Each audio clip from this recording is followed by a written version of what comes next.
Okay.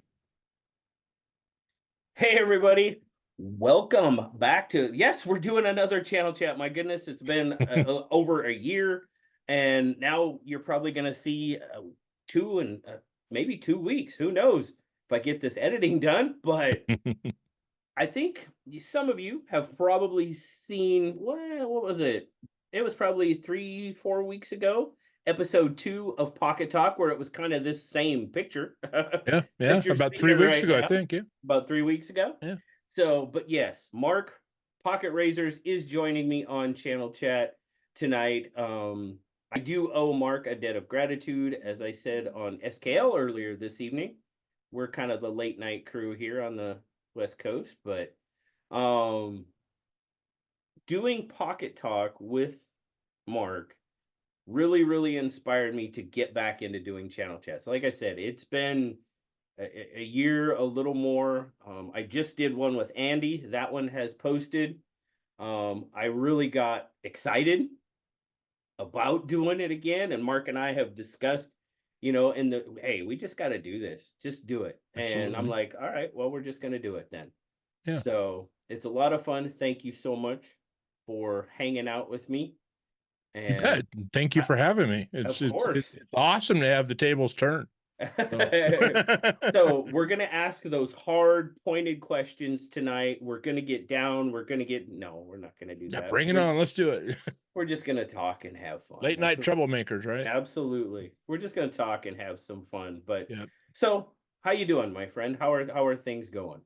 They're going really well. Yeah. Good. Yeah. Going Good. well. It's my life just is a roller coaster, and it's just a matter of how busy or how more busy is it usually. But Right. as long as the busy's productive and it doesn't hurt too bad is usually how we kind of gauge the good days. But no, it's going really well. I'm very fortunate, and 2024 has just been a fabulous year in my world. So Excellent. That's yeah, awesome. It's fantastic. Yes, you got Pocket Razors up and running. Yes, sir. And I know that's been a passion project of yours. I Yeah. mean, you have discussed it with me. You've discussed it with Zach. We've discussed it together a couple of nights, Yeah. trying to get the bugs worked out. With And lots of feedback one night. hey, that's all part of the process, right? It Is was just figuring it that out. one button too, just that one button. It's always just one button. Right. Yeah. You click all the rest of them before you click that one. That's right. It's usually the way it goes. Yeah. But I'm really happy for you that you've gotten this up and running. We mentioned Pocket Talk. I think, and you please elaborate a little bit, but I Sure. think that was really, from our discussions we've had before, I think that was probably one of your biggest drivers to getting the channel up and going, was it not? Yeah, very much so. And the conversation, and I guess it's kind of how I came into the community, which is one of the reasons I finally decided to start the Pocket Razors channel. A couple of reasons. One, for the business sake, Oregon Truck and Auto Authority, and the way the marketing was going with the changes in the business, my partner working remotely, I used to be able to shove him in front of the camera. I like being behind the camera, but I've had a lifelong issue with being in front of it. And so the first challenge was just trying to get comfortable with getting in the camera, because I knew I was going to have to do it more, and quite honestly, I was struggling with that. But once I got past that point and decided to just do it, had to get in front of there. I came into the community like so many others, just looking at knives, and then one day I stumbled on into that Knife Rights Live where you and Zach were doing it right around Christmas time here a few years ago, and I discovered the community, I discovered the chats, and up to that point I was never somebody that hopped in a live stream and chatted ever, but that conversation that started. But no, and I think that's one of the things that really sucked me into the community is just the general conversation that goes on in the community. And it was more about than just looking at a knife or looking at a wallet or looking at some piece of gear. It was about the friendships, the camaraderie that was there. And it took me a while to kind of figure out how to get in and kind of navigate it, quite frankly, because I was so not that person to be in any aspect of my life, right? But no, it was very much that. and the channel chats. I discovered your channel chats. Was kind of recovering from COVID here a few years back, and that conversation, that one-on-one conversation. I'm not, I mean, kind of in my daily life, I mean, I socialize as I need to socialize for business or for whatever. But as a matter of fact, you kind of hit me back with a comment when I was kind of giving you a little ribbon earlier in a chat tonight. So, dude, I'm really kind of an introvert. Well, I kind of am too. Most of the guy, I'm a quiet guy in the corner, and unless, I mean, I'm very happy kind of doing my own thing mostly, Yeah. but just getting involved in that communication and that the story, and Yeah. that's what I loved about what you were doing. It was like, I'm finding out more about who KC with Knife Fest is. I'm finding out who more Austin with traditional pocket knives is, and you're hearing these backstories, Yeah. and it's like, this is cool because I very much feel, even now, I still feel like I'm very new in the knife community. And I know I'm not as new as I think I am now, Right. Right. especially since starting the channel, because I realize there's so many new people that are newer than I am. And there's a lot of people that came in the same way I did, kind of during the whole, COVID era. Mm-hmm. Everything was shut down, our communication changed, Sure. and it was one of the reasons I wanted to tell the backstories and kind of do my version of channel chat, and I called it Pocket Talk, was to learn more about the creators. There's a lot of creators, a lot of channels out there, a lot of community members that we see their content. I know quite a lot about you, Zach, and some of the other creators, but until you go back and you hear about the story in front of them, Mm-hmm. I mean, how did you get to this point, and it's been well received. I know you've probably gotten that from your, what are you, 52, 50, 51, 52, 53, these deep now. Yeah. Yeah. You got, I believe this is 53. I believe okay. we're on 53. Yeah, so you obviously have already gotten that kind of feedback. People are like, "That's cool. I would have never known that had you not had that conversation." Well, And I'm when I getting had the that same one, thing. Yeah. when I did that one with Andy, Hmm. the comments, people are like, "Channel chat is back," and They are. I was like, "Wow," okay, Yeah. all right, that's cool. Yep. Yep. So no, and it's awesome. It's awesome that, because of my journey of getting the channel started and bring that back, it makes me feel good that it's inspired you to get back to doing them. Oh, You know, it be, 100% did. yeah, yeah, Absolutely. and I feel your pain. I mean, you have a lot different work schedule than I do. But even with the normal kind of a schedule, it's East Coast, West Coast Oh, time yeah. zone. Yeah, yeah. There's a lot of factors in trying to, people can want to do this, whether you ask them to or they reach out to you. Mhm. Just kidding. I think, what were you and Andy talking about on your video earlier today on your channel? 4, 5, 6 times or something like that it took No, you yeah, guys, I think and then you both yeah, had to do it while you had construction going on in the background. it's just the way it worked out. Yeah. Yeah, Yeah, so. and we're like, "You know what? We're gonna do this." Hmm. There might be some noise here and there, but we Hmm. we've planned and planned, and this is what's gonna happen. Yeah, It's about yeah, all you yeah, can do.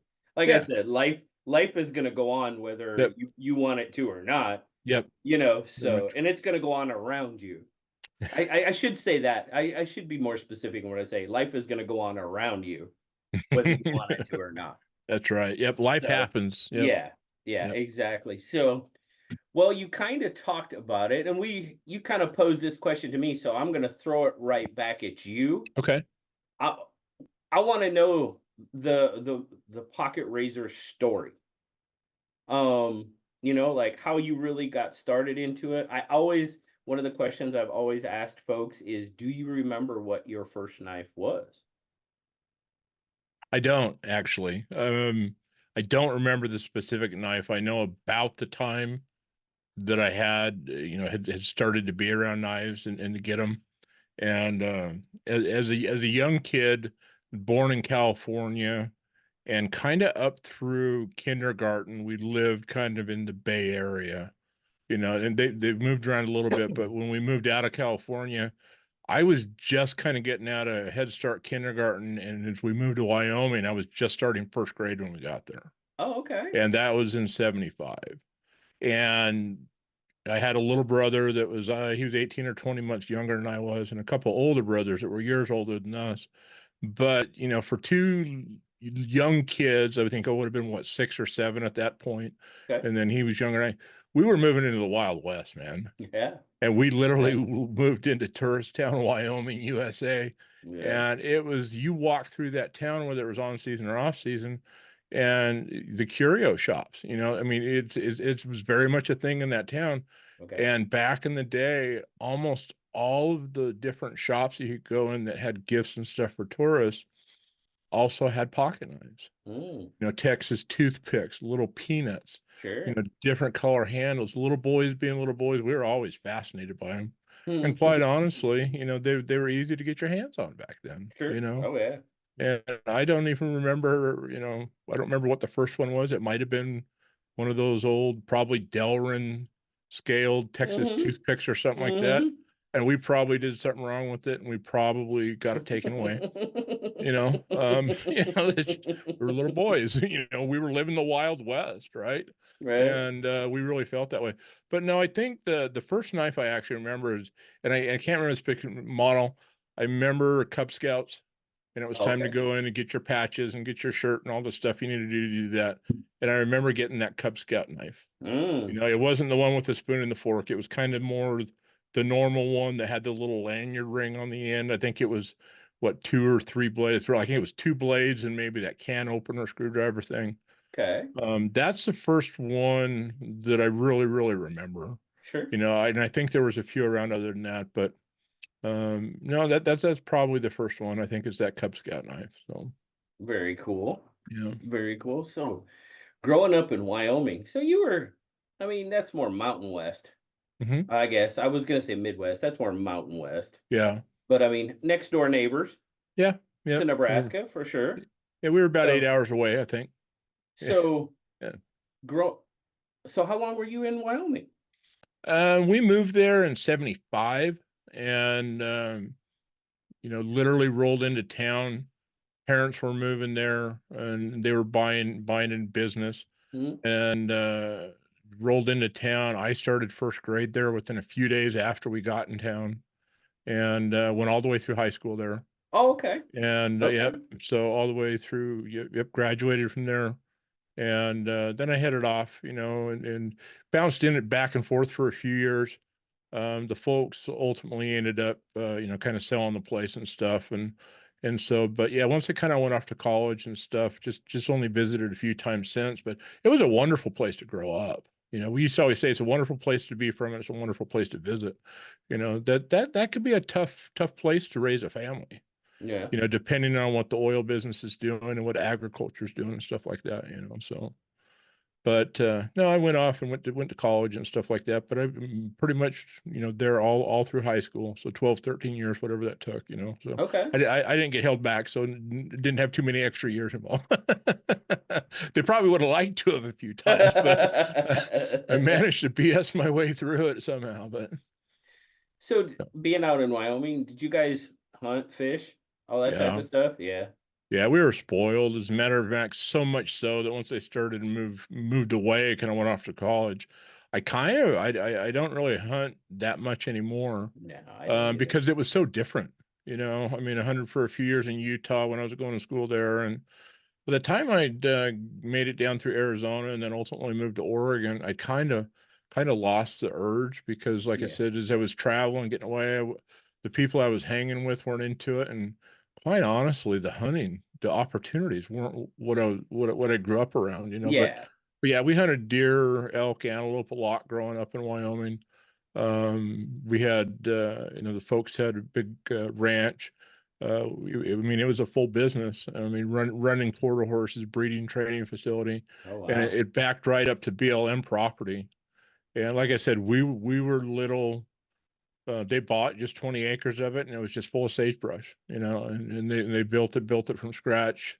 Wow. And we were just little boys running around on BLM land, you know, growing up in the Wild West. And we got old enough to work, they put us to work. But Oh yeah. if we weren't working, we were on a bike or a horse or something up in those foothills, up on that BLM land, you know, trying to stay away from rattlesnakes. And, you know, I remember little guys, we were killing jackrabbits right and left with their BB guns, you know, not many of them made it home, but boy, we'd go out and for a couple hours and come back and we'd taken every jackrabbit and every sage grouse, you know, if you listen to our stories, you know. But yeah, no, we had a pretty cool childhood, you know, and had a lot of access to the outdoors. And, you know, but we ran trap lines, you know, through junior high and high school off and on a little bit. And, Yeah.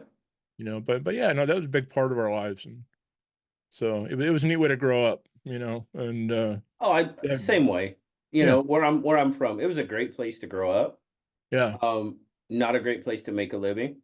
no, So, um, you know, my like growing up, my dad, he worked 2.5 hours south. That's where he worked all week. hmm, So he worked away from home well, he worked construction.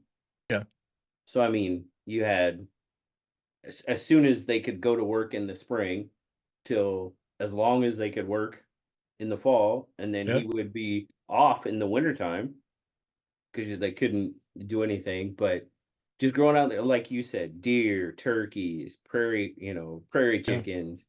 I did a lot of that growing up, but yeah, once I got into the military, it pretty much that aspect left. I never lost my love for fishing though. yeah. And Still that's love to awesome. fish. I don't get to go as much as I would like to. Yeah. That's why I mean, when I go back to Nebraska, that's all I do. Oh, I know it. I love seeing your pictures. Was it, I don't remember if it was last year, but I think 2 years ago you were sharing some pictures and you had a picture of just, I think it was a little smallmouth bass. And I held it was like, that's great. And you're like, what are you talking about, Mark? This is a little guy. I was like, dude, it just does my heart good to see you out fishing in the West, you know?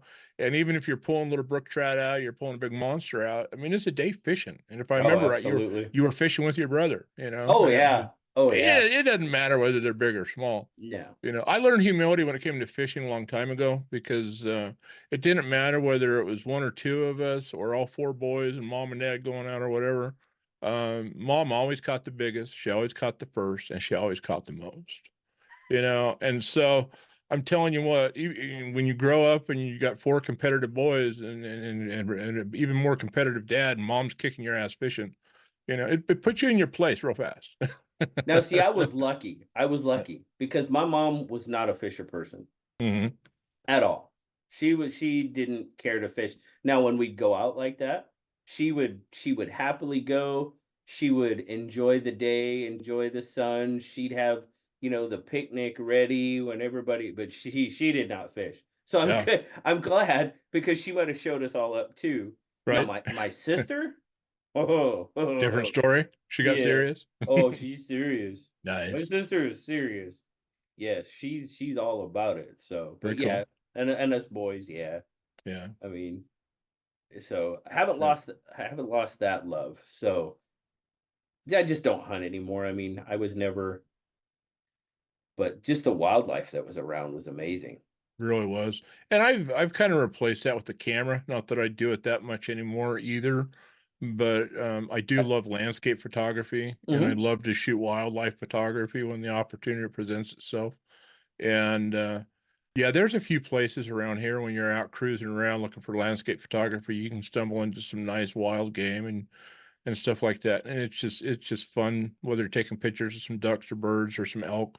Mm-hmm. You know, some of the Roosevelt elk we have here on the Oregon coast are just gorgeous, you Oh yeah. know, and I managed to catch a few of those good, you know, and bring them home that way. But, you know, Mm-hmm. and like I say, unless you really need the meat, I mean, I've done the trophy hunting thing and, you know, I've done the, you know, and the reality of it is, unless you really need the meat, I don't need to necessarily go drop one every year, No. you know, and Yeah.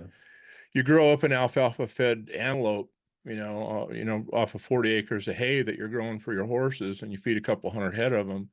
It's hard to go find better wild game, you know, than that, you Yeah. know, Yeah. and so it Yeah. literally does kind of spoil you, you know, so, but, Absolutely.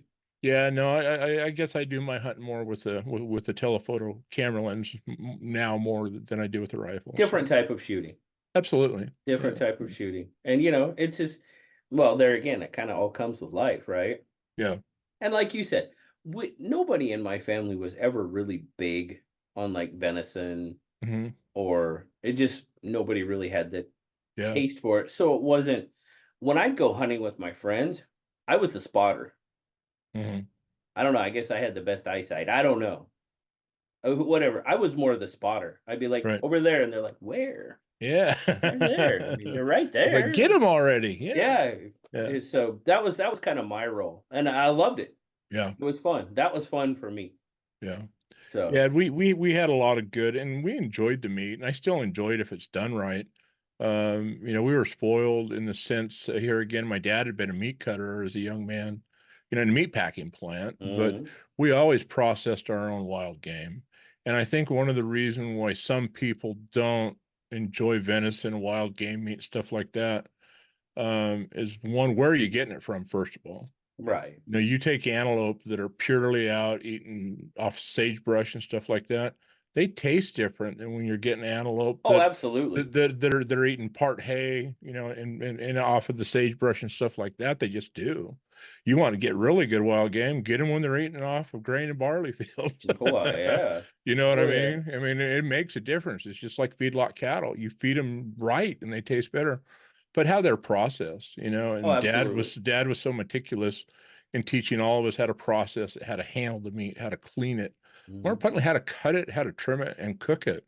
And yeah, you can get cuts of wild game from other people, and even that's not the same, which is one of the reasons it makes it a little bit easier to not really want to get that fired up about getting back into it. Yeah. I love to hunt. I still love to shoot, you know. Oh, I do too. I love to And shoot. yeah. I pick different targets now, Yeah. and quite honestly, it's kind of in some instances kind of a pain in the butt to go where you want to go and get tags and stuff to go do it anymore. Oh, So, yeah. Oh, but yeah. yeah, I mean, even up here, you're in Oregon, but here in Washington, you know, I love to fish, but the regulations are so convoluted at times. It's like, okay, can I fish today? But I can fish today, but tomorrow you can only fish between 12 and 6. And if they've got the areas broken up from this point to this point is one area, and you got one bag limit in that area. But if you step 10 feet over here, you cross that line of the point. Well, that fishing is closed here, so yeah, you can't catch a fish there. And that's just kind of how, like, the areas yeah, are broken up here, and it's just like it can be a pain, and that's more saltwater. I'm yeah, talking yeah, salmon fishing and that type of thing. And freshwater is a little bit different, which I am growing up in the Midwest, I am a freshwater fisherman, so right.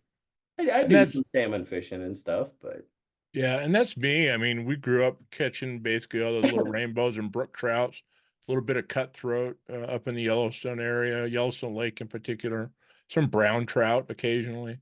But I mean, we were rarely ever catching anything over 2 or 3 pounds. And right. anything over that was a pretty good sized fish from where we were catching. Usually it was getting in the paper if it was much bigger than that around there. I remember one of my buddies in high school, I forget how big it was, 40 something pound brown trout out of the Buffalo Bill Reservoir. It was huge. And I may be wrong on the number, but it seemed like it was somewhere between about 30 and 50 pounds. It was huge. Wow. And I mean, it was like everybody was talking about that. I mean, Yeah. I mean, it wasn't even like kind of big. It was phenomenally huge. So, but, and yeah, it's a great way to grow up. And we were just wild little heathens, just running around, so, causing way too much trouble. Yeah, well, you got to have a little bit of fun, right? Absolutely. We were boys, right? Yeah. So what ended up bringing you to Oregon? Basically went off to college, was in Utah for a while, went to school there, ended up down in Arizona, kind of finished up my schooling there, kind of back to Utah for a little bit after there, worked for some architects there. And then, girls happen. And girl I was with in Utah that she'd kind of followed me from Arizona up to Utah. She wasn't digging Utah too much. And so she was from Oregon and she came out here. And I'm just not digging Utah. And it was like, well, I'm kind of committed where I'm at right now, but let's see what we can have happen. And, it was look for some opportunities and ended up wanting to try, the Portland area, is kind of where we moved into first up there, Beaverton specifically, but Okay. and then was basically found an opportunity with some architects up there and went to work for them. And was kind of in the housing, kind of in the design game, designing homes and stuff up there, but ultimately a girl. Yeah, like I say, she followed me, then I followed her. And of course it doesn't ever work out, right? But you end up falling in love with the place, and and I did. I kind of fell in love with Oregon, when I Sure. got here. Yeah. And back then, I was excited to live in Portland back then when I first got there. Yeah. Well, I mean, to me, it was always a very beautiful, large city. I'd been around some big cities, Phoenix, Yeah. Salt Lake City a lot, Denver, I've been in and out of LA and a few places like that. And to me at the time, it was, you had all the trees and the river going right through it. I mean, I mean, I like water and mountains, Yeah. Yeah. and oceans, beaches, you give me water at the beach, water in the river, I'm happy, and so that was beautiful.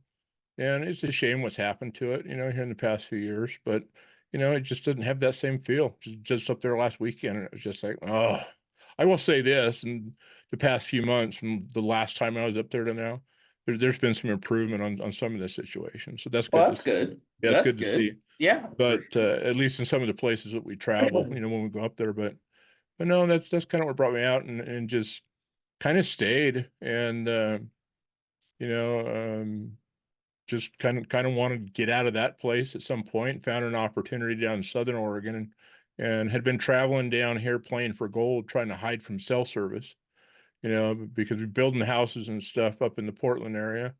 Like I said, it was hard. It was hard to have a day off. It was hard to have a weekend sometimes if you were in Oh, cell service in that yeah. business. It was you were kind of expected to pick it up, and Yeah. so came down here kind of chasing a little, gold and playing in the rivers with some sluice boxes and gold pans and some buddies that we'd met down here, and fell in love with the area.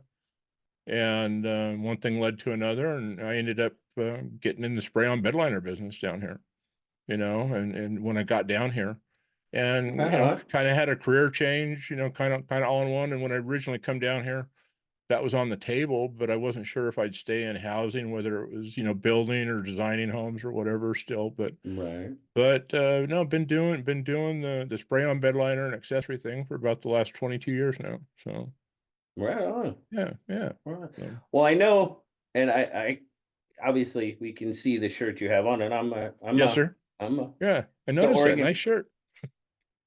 I kind of wanted to find out more Okay. about Oregon Yeah, Truck and Auto Authority. We hear about it. We hear you talk about it. I've got the yeah. shirt, but you know, and I know you talked about it a little bit. You have talked about it a little bit in the past, but for those that may not have heard, what exactly is Oregon Truck and Auto Authority?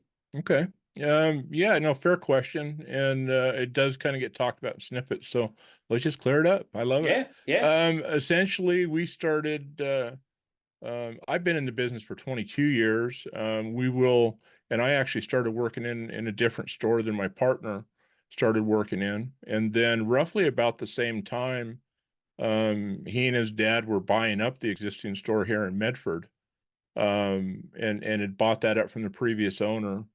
And then I was kind of parting ways with the guy I was working for over in the other similar store, similar franchise store, about 30 minutes away.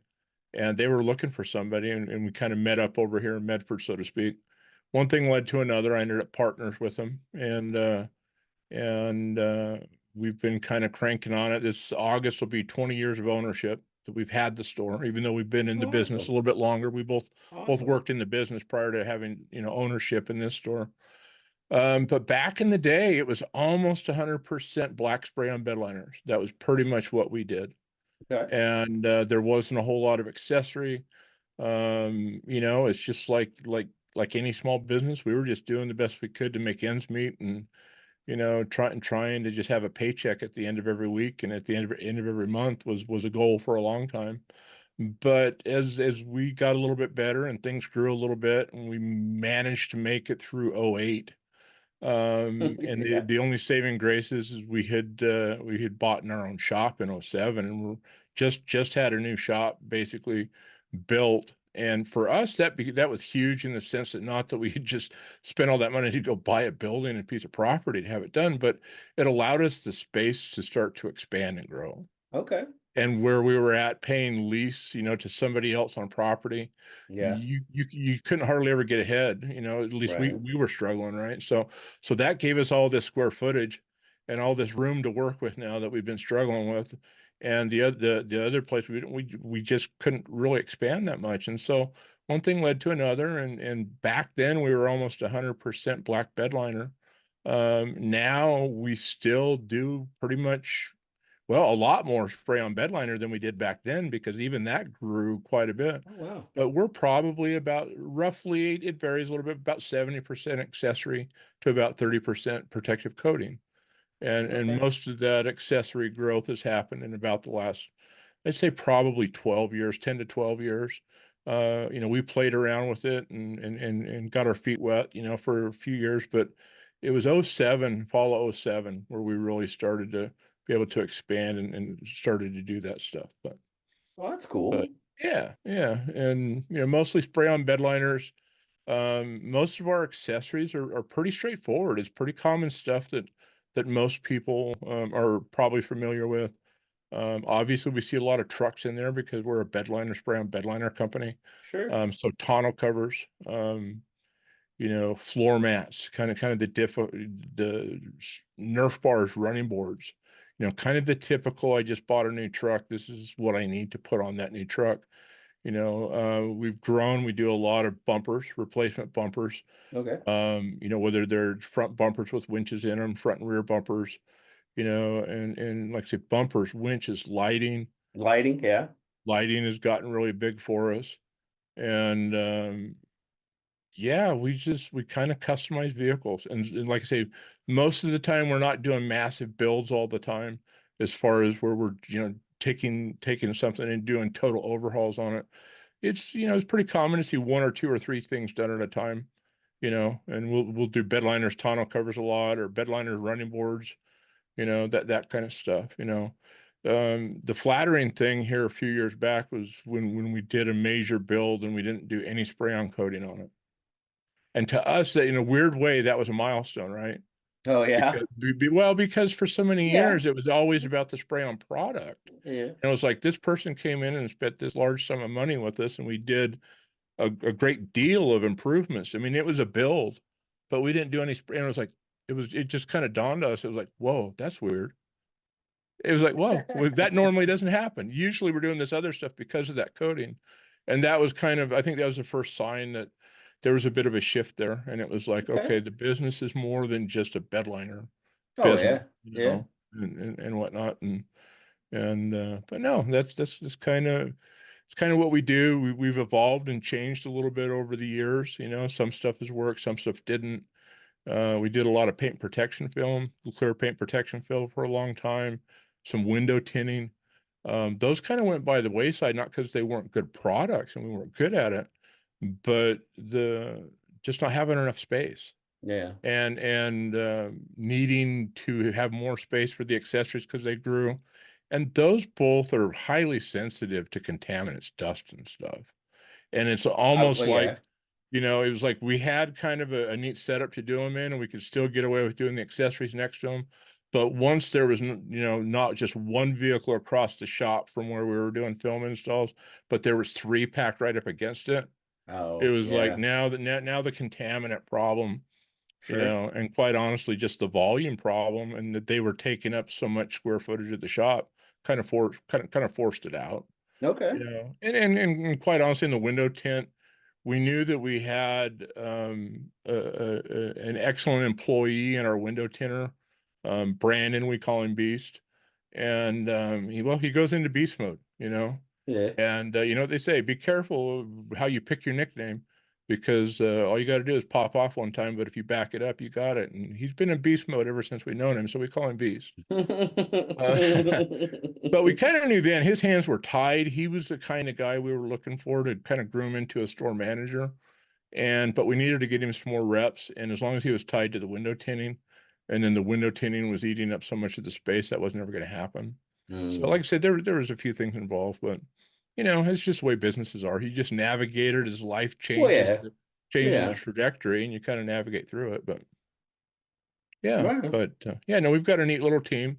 And we think we try to multitask pretty well, but you know, and then the community's kind of gotten to hear a little bit more about it because of some of the off-road builds we've done, the Super Mm-hmm. Squatch, the 21 Gladiator JT that we built out, and then the Tacoma more recently.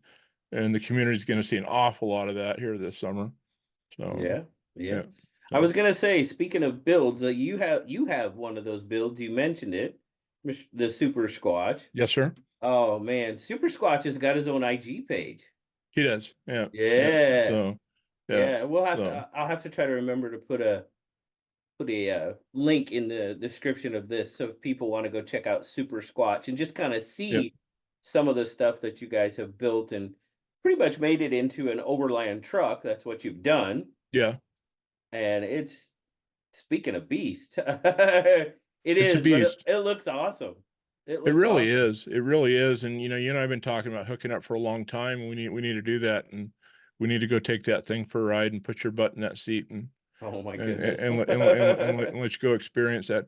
No, I very much, quite honestly, when and I've talked a little bit about it, very much it was built as a display vehicle. I mean, it's what we do for the business, whether it's an Sure, F-150 or whether it's a Jeep Wrangler or a Toyota Tacoma or a Dodge Ram truck. We've always put our accessories on, because we have a small showroom and you start wanting to put bumpers and winches and canopies and you have a 20 by 30 showroom, you have to put them on the vehicle at some point.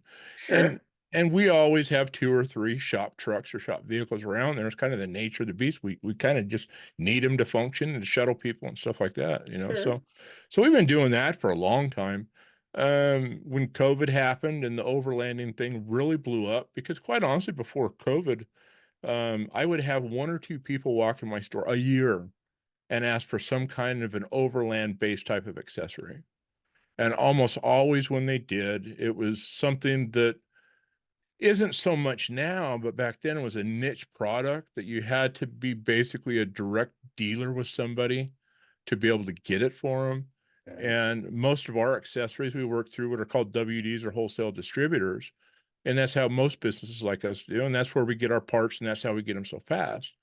Well, those types of parts weren't readily available that way. And it was kind of like, oh man, no, I can't help you, but I can't afford the buy-in to go buy in six of these things. You're the first person that's ever asked me for one. Right, And right. and so it was kind of there. But man, when they sent everybody home and everybody went home and decided they wanted to go get the heck out of there and they went and discovered the outdoors, that really brought the overlanding thing onshore, and there Hmm, had been it had been around. It was just sure. a lot more of a niche thing.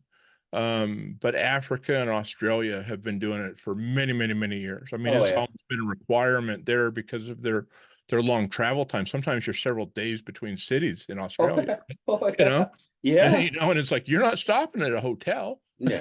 There isn't one. So, but no, and that's what's been awesome to see through it is people went out, they discovered the outdoor, and then all of a sudden they decided whether they're driving a truck, a Jeep, an SUV, sometimes a motorcycle, sometimes, what do you need to be able to go do this adventure and be self-sufficient?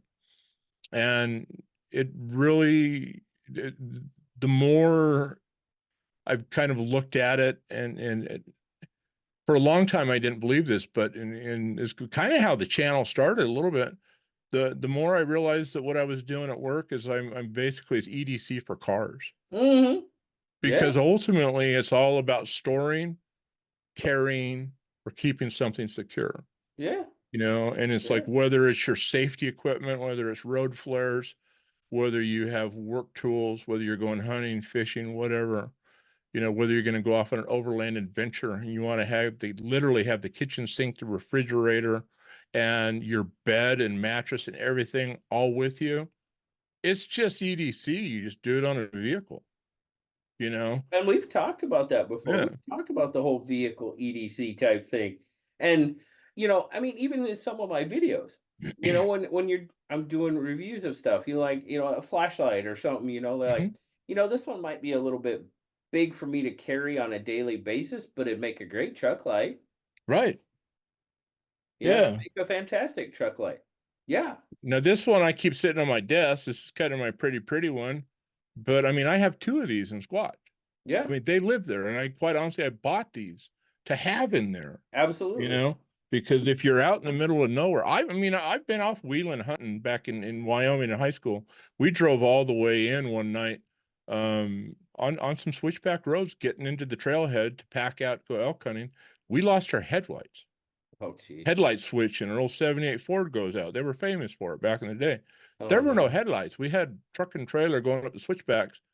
It's holding a flashlight out the damn window, right? So you where the next curve is, you know. I mean, well, I mean, is that on the fly problem Oh, solving, yeah. you know, Yeah. ingenuity? Yeah. I mean, it was common sense. We had it back then, and you had to have it. You know, you didn't have cell phones to save you. Right. There was Right. nobody to come and get you out of that jam, you know. Yeah. Yeah. And so I learned a long time ago having a good truck light or a good vehicle light, you know, is essential, you know. So Absolutely. yeah, Absolutely. That was the one thing that, well, I mean, for me, well, you know, too, growing up in Wyoming, winter yeah, times, it gets hella cold. yeah, Um, that was the one thing. And you know, now that I'm thinking about it, vehicle EDC, it's always been a thing. it has. Well, and let's be honest, EDC has always been a thing because my dad had the stuff he carried every single day. Yeah. They just didn't call it EDC then. No, But it, nor did I up until no, about 4 or right. 5 years ago, right? Exactly. Exactly. Yeah. But you know, the one thing my mom and dad always made sure that was in my car, and it was a I had a bag packed in the trunk. There was always an extra set of gloves, a Yep. stocking cap, a pair of you know, just like those slip over rubber boots, you know, Uh-huh. a blanket. If I didn't say coat, an extra jacket, Yep. just in case you got caught Absolutely. out in it, and a good flashlight. Yep. That was a must, you know. So, you know, Yep. now that I'm and I honestly I've never thought about it before, but it's always been a thing. Yeah. It just And always grow has. Yeah, absolutely. In wintertime driving in Wyoming, Nebraska, that part of the world, you know, you still have to do it. Life goes on, Oh, right? absolutely. You know, and the stuff that people won't drive in now, that was pretty commonplace for us to travel in back then. And you know, you almost getting some real jams that way. But the old MJB coffee, what were the 3-pound cans, those big green Oh, coffee yeah. cans? Yeah. Yeah. I don't remember who started it, but we always had one of those in our rigs. But there was a car truck. It had sand in it. Oh, yeah. Yep, had about Yeah. at least a third, if not a half of that thing full of sand, a candle, and then you know some waterproof matches and stuff in there too. And like you said, along with those other items, you know, and quite honestly, where were most of that stuff kept in your truck? You ran a toolbox, and that's where you just kept that stuff in your toolbox. It Yeah. was vehicle EDC, but they were just life essentials, is all they were. Well, sure. And you adjust them Absolutely. for the climate, you know, and the Yeah. weather conditions that you're in, Yeah. basically. Yeah. So That's funny. yeah, That's funny. Honestly, I never really gave it much thought until, well, about what, 3 minutes ago. But it's just always been hmm, a thing. I yeah, mean, even like now, I've got I've got a, oh shoot, what is it? Is it a 50 cal ammo can? It's one of the big ammo cans. yeah, We used to be able to go on base and just basically pick them up. They had empty ones and you could just go get them. And I had a I had a 50 cal ammo can. It's in the back of my truck right now, and it's got ratchet straps, bungee cords, tie wraps, road flares, a couple of signal lights. I know all that's in there. It's got a few other things in there. But I mean, that's my vehicle kit. yeah, And you're right, it is. It's vehicle EDC. That's exactly what it basically, is. That is yeah, exactly what it is. yeah, yeah, and I don't know if you remember it or not, but you're partly responsible. I don't know if What I think you know this is a good thing. okay, okay. Yeah, well, and quite honestly, we were talking about it in the chat whether you saw it, you know, during the live or not. earlier today, but we hold you personally responsible for our Finch problems. Most Oh, of I us. know. Yeah, I get blamed for that frequently. Some people might think that's a negative. I mean it as a compliment when I say that. Okay, well, that's good. That's good. That's good. But what we're talking about. Well, I got no, blamed earlier. I got yeah, blamed for Jim blamed me for RoseCraft and Finch. yeah. Well, and quite honestly, you've started a bit of a RoseCraft thing with me too, but I'm not at all angry with you at all. Well, the seconds, RoseCraft had been on my wheelhouse for a long time. I just really hadn't been putting the resources or anything into Right. really doing much knife buying. And then, you started talking about those seconds. I picked up 3 of those seconds here about a month ago. I still haven't done any videos on them, but I've got them here, and they're amazing. I mean, how off the shelf, ready to go they are. The worst one I got had a little crack in the scales. Some people offended. It's a work knife. It's got a crack in it. Okay. So we'll make that one a worker. One of them, the action was a little bit, a little bit of wobble, not, Mhm, but just mhm, barely noticeable, but yeah, no, it's all good. But no, you had put up a poll during one of your lives. I want to say it was mhm, mhm. first part of the year. It was either late December or first part of the year. And I remember seeing that poll in there. Yeah. And you don't think you knew it. I think it was probably about mid to late January now that I think about it. But that was about the time that prior to mid-January, there was no way I was ever going to start a channel. I mean, you couldn't have convinced me that that would ever happen. And then stuff changed in January and it was like, okay. And I started to give it some serious thought. And I saw that question that you posted, and it was about vehicle EDC. Yeah. And Yeah. I remember reaching Yep. out to you after. I don't remember what Yep. happened. I got distracted. I didn't I see the remember. I live remember or you doing whatever. it though. And I sent you a message. Hey JB, would you mind sharing the results of that poll with me if you Mhm, remember what they were? And I mhm. was just kind of curious because as I was starting to think about doing the channel, I was really struggling to feel like I could bring content, justifiable content. I've said it a fair amount on the channel now.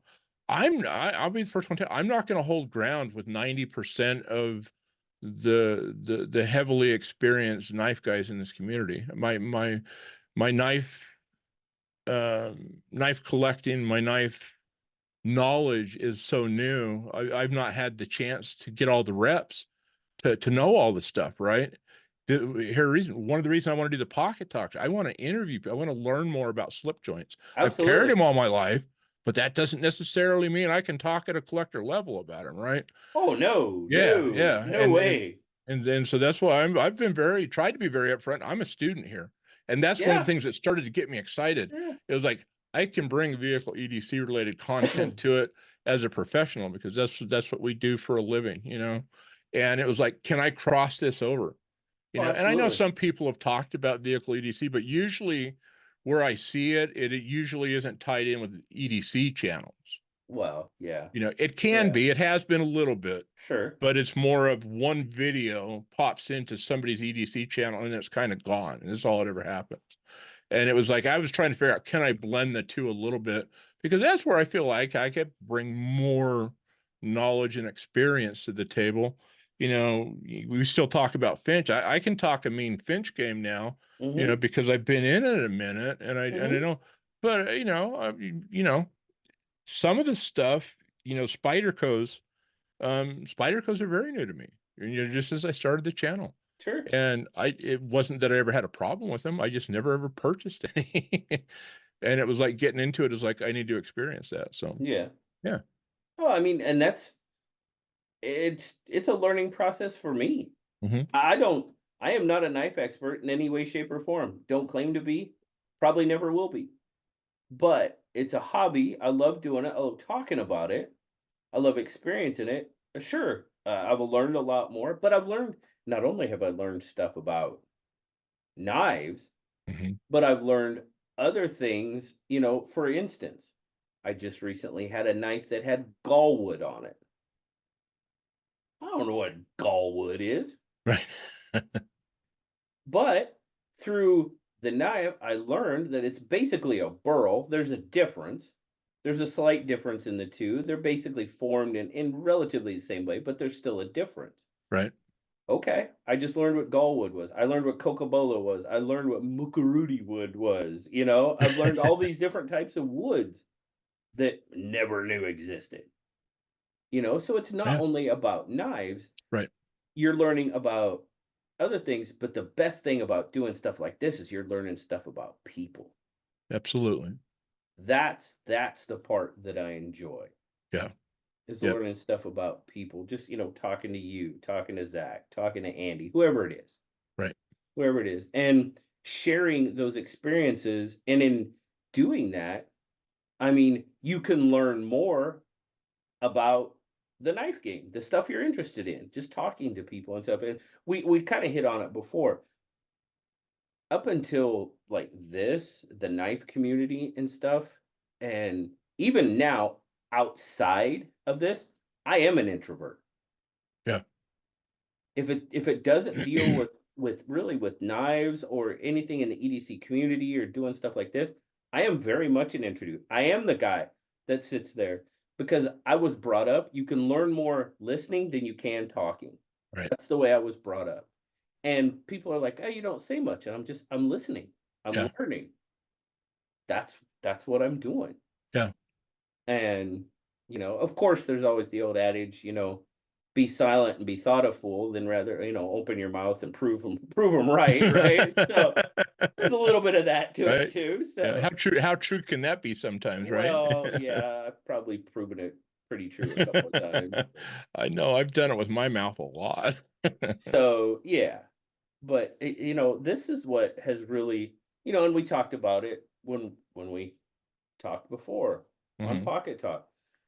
Um, I didn't really realize, you know, there was that aspect of the camaraderie that I was missing when I got out of the military that I really didn't realize I was missing until I got into this. Yeah. And, you know, my son was the one that pointed it out to me. And I'm like, wow, you know, you've got a point. There's something to that, Yeah. you know, and, you know, doing this one-on-one, but definitely the live streams, um, it's therapy. Yeah. It really is. Yeah. I swear to you, it is. You know, because you can just forget about stuff. Forget about Absolutely. crap. Absolutely. And I've experienced that the last couple of Thursdays, actually. You know, not that anything's been horribly wrong. Just been a couple of really long weeks with what's been Mhm, going on. mhm. And it's kind of been, you know, about 1, 2 o'clock in the afternoon.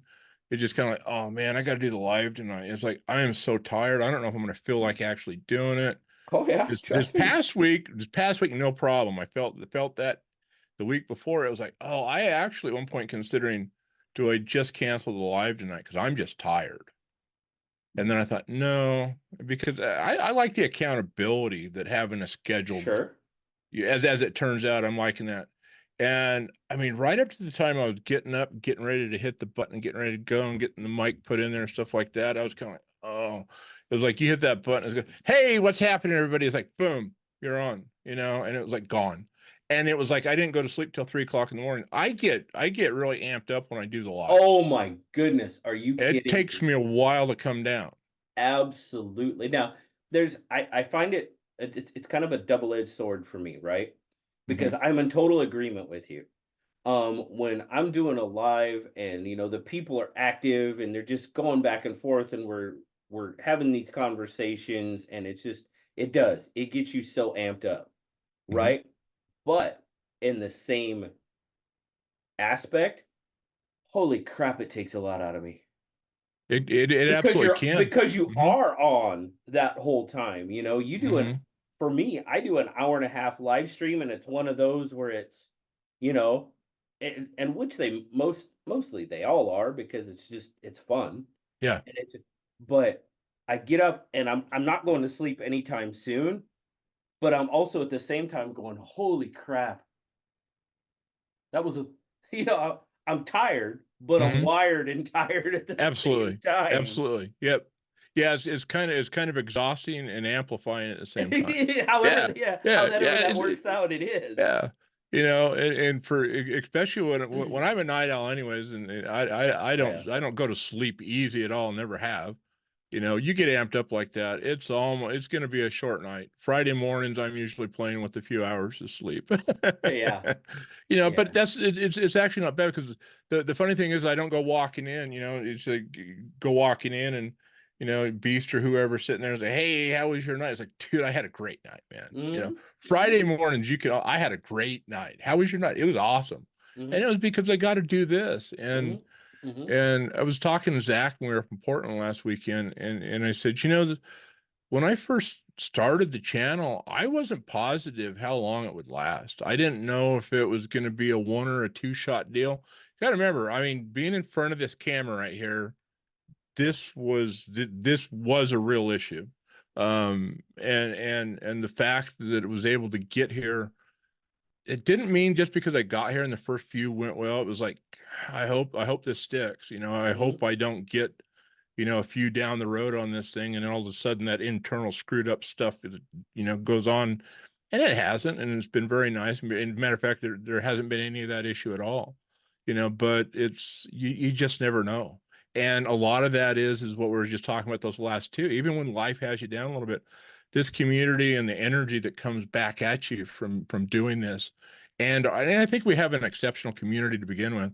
They pick you up, Oh you yeah, know, without you a know. doubt. They Without a pick doubt. you up, and they're there to help and support you, and send you thoughts and prayers that you never even knew would come your way, you know. So And that's what I think people, if people are probably watching this right now, the camera's up here, right? mhm, I'm not watching the camera because I'm not talking to the camera. I'm talking to you. right. So I'm looking at people are like, well, he doesn't look at the camera. I'm Yeah, not, I forget the camera's there. yeah, I'm talking to Mark. I'm not yeah, talking to the yeah. camera. Which is And why our so, eyes are almost always a little skewed, because you're either looking absolutely. at the chat or you're looking at the other Yeah. person, right? I'm not talking to the camera. I'm talking to Mark. We're having a Yeah. conversation here. So I know he doesn't know I'm looking at him, but that's who I'm talking to. So that's where my Yeah, focus is. yeah, And I'm always kind of looking this way. There I'm yeah, looking at the camera, there I'm right. looking at Mark. So that's just kind of how it works out. And Yeah, that's again, that kind of well, it comes from a couple of things. It comes from the way I was raised. If you're going to speak to someone, you talk to them, you speak to right. them directly, you know. And the other thing is kind of what you mentioned too, is being in front of the camera is something I never really wanted to do. I started getting in front of the camera on live streams and stuff because they're like, dude, we want to talk to you. Because it was always tabletop, right? I was Right. always showing knives and stuff that are my early live streams. It was all tabletop, just like the videos. And it, I was like, really? You want to? They're like, yeah, we want to talk to you. And that's kind of sort of where that whole conversation come in that you mentioned. Yeah, Now you're having a conversation with someone. very much so. And it's like, okay, I kind of dig this. Now, like I said, I'm not looking at the camera. I'm looking at you because you and I are having the conversation. And it Right. makes it a little bit easier. Now, in live streams, I'm always trying to read the chat, so I'm not Yeah. necessarily looking at the computer, looking at the camera Yeah. either. So, I know I feel twitchy in chats, you know, because you're trying to read the chat here and then you're getting ready to do something or change something. You got to look over here and, yeah, you know, but yeah, yeah, just the no, way it's it is. awesome. Yeah. And well, and that's, we talked about it in the pocket talk that you did with me. You know, this is so much different than trying to, even if we were to do, and I imagine at some point we'll do live streams together. I mean, it's something that I've kind of intentionally Oh, I'd avoided love to. bringing somebody on the channel, because I wanted to get settled in and just kind of get my rhythm and my normal deal.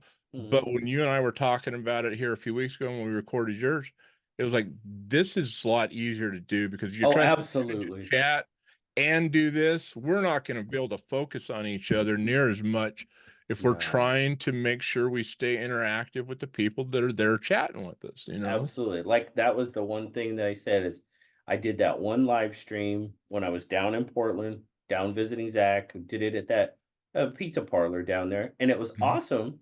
It was really cool because there was probably, oh, I don't know, a dozen people that came out to be a part of it. That was really cool. Yeah. And but it was also very awkward because I'm trying to talk to them, I'm trying to talk to the chat, and I felt like I wasn't doing my due diligence with either one.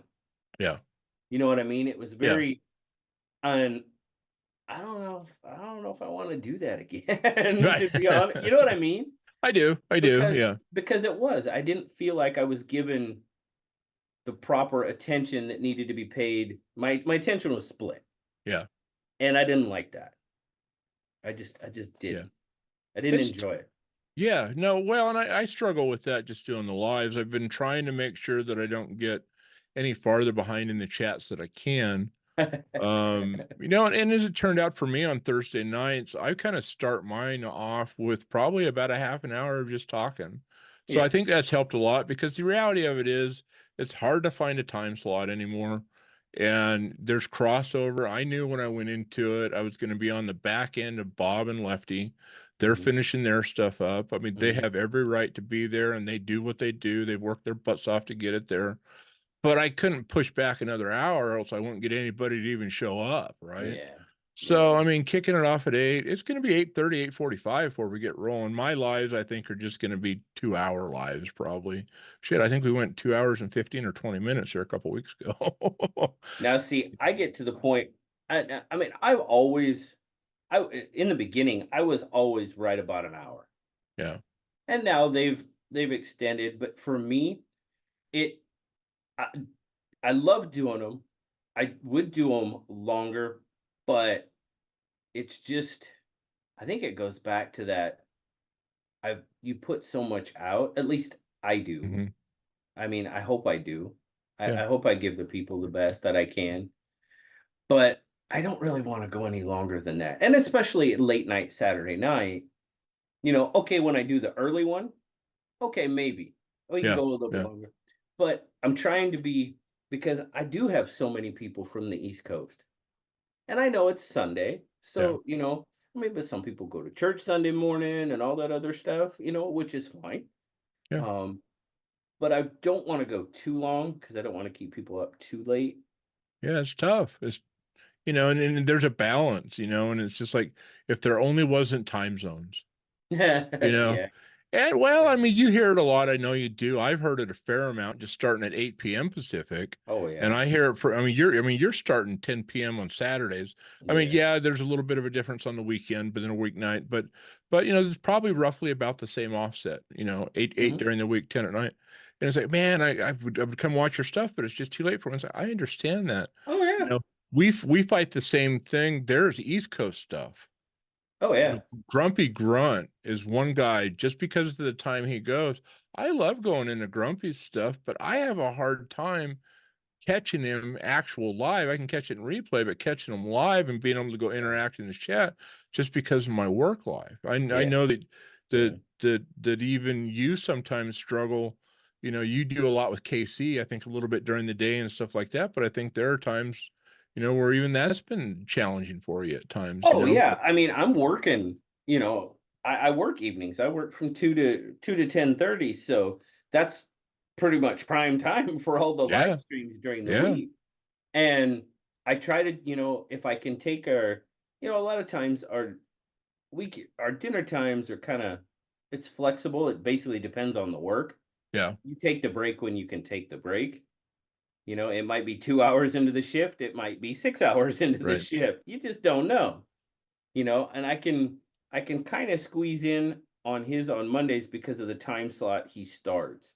Um, and Mondays are usually, for whatever reason, they're usually not as hectic as the other days of the week. I don't know if it's just because we're getting started during the week, whatever, but they just don't seem as hectic. But you start in on Tuesday, Wednesday, Maddie kind of starts a little bit early, Hmm. grumpy, but there again, it's just everything that's going on. They're hard to make. And They what are. really sucks too is now that I think they have, because I work on a military installation, they've installed some uh, stuff that even down there now, my phone signal Just not as good as is it used to getting be. cut. No, it's Yeah. getting cut. So I'll try to jump on, even KC's when I can. I'll try to jump on my phone and it'll just sit there and spin. The chat might update a little, it might not update a little. And it's like, you know, okay, I got a half hour. Right. I'm trying to eat and see, but it's just making it difficult and it sucks because I want to interact with these people. I Yeah, want to interact on these live streams, but absolutely. there's just things that make it difficult. Yeah, and I'd love to move it earlier if there was, it's not so much traffic, Yeah.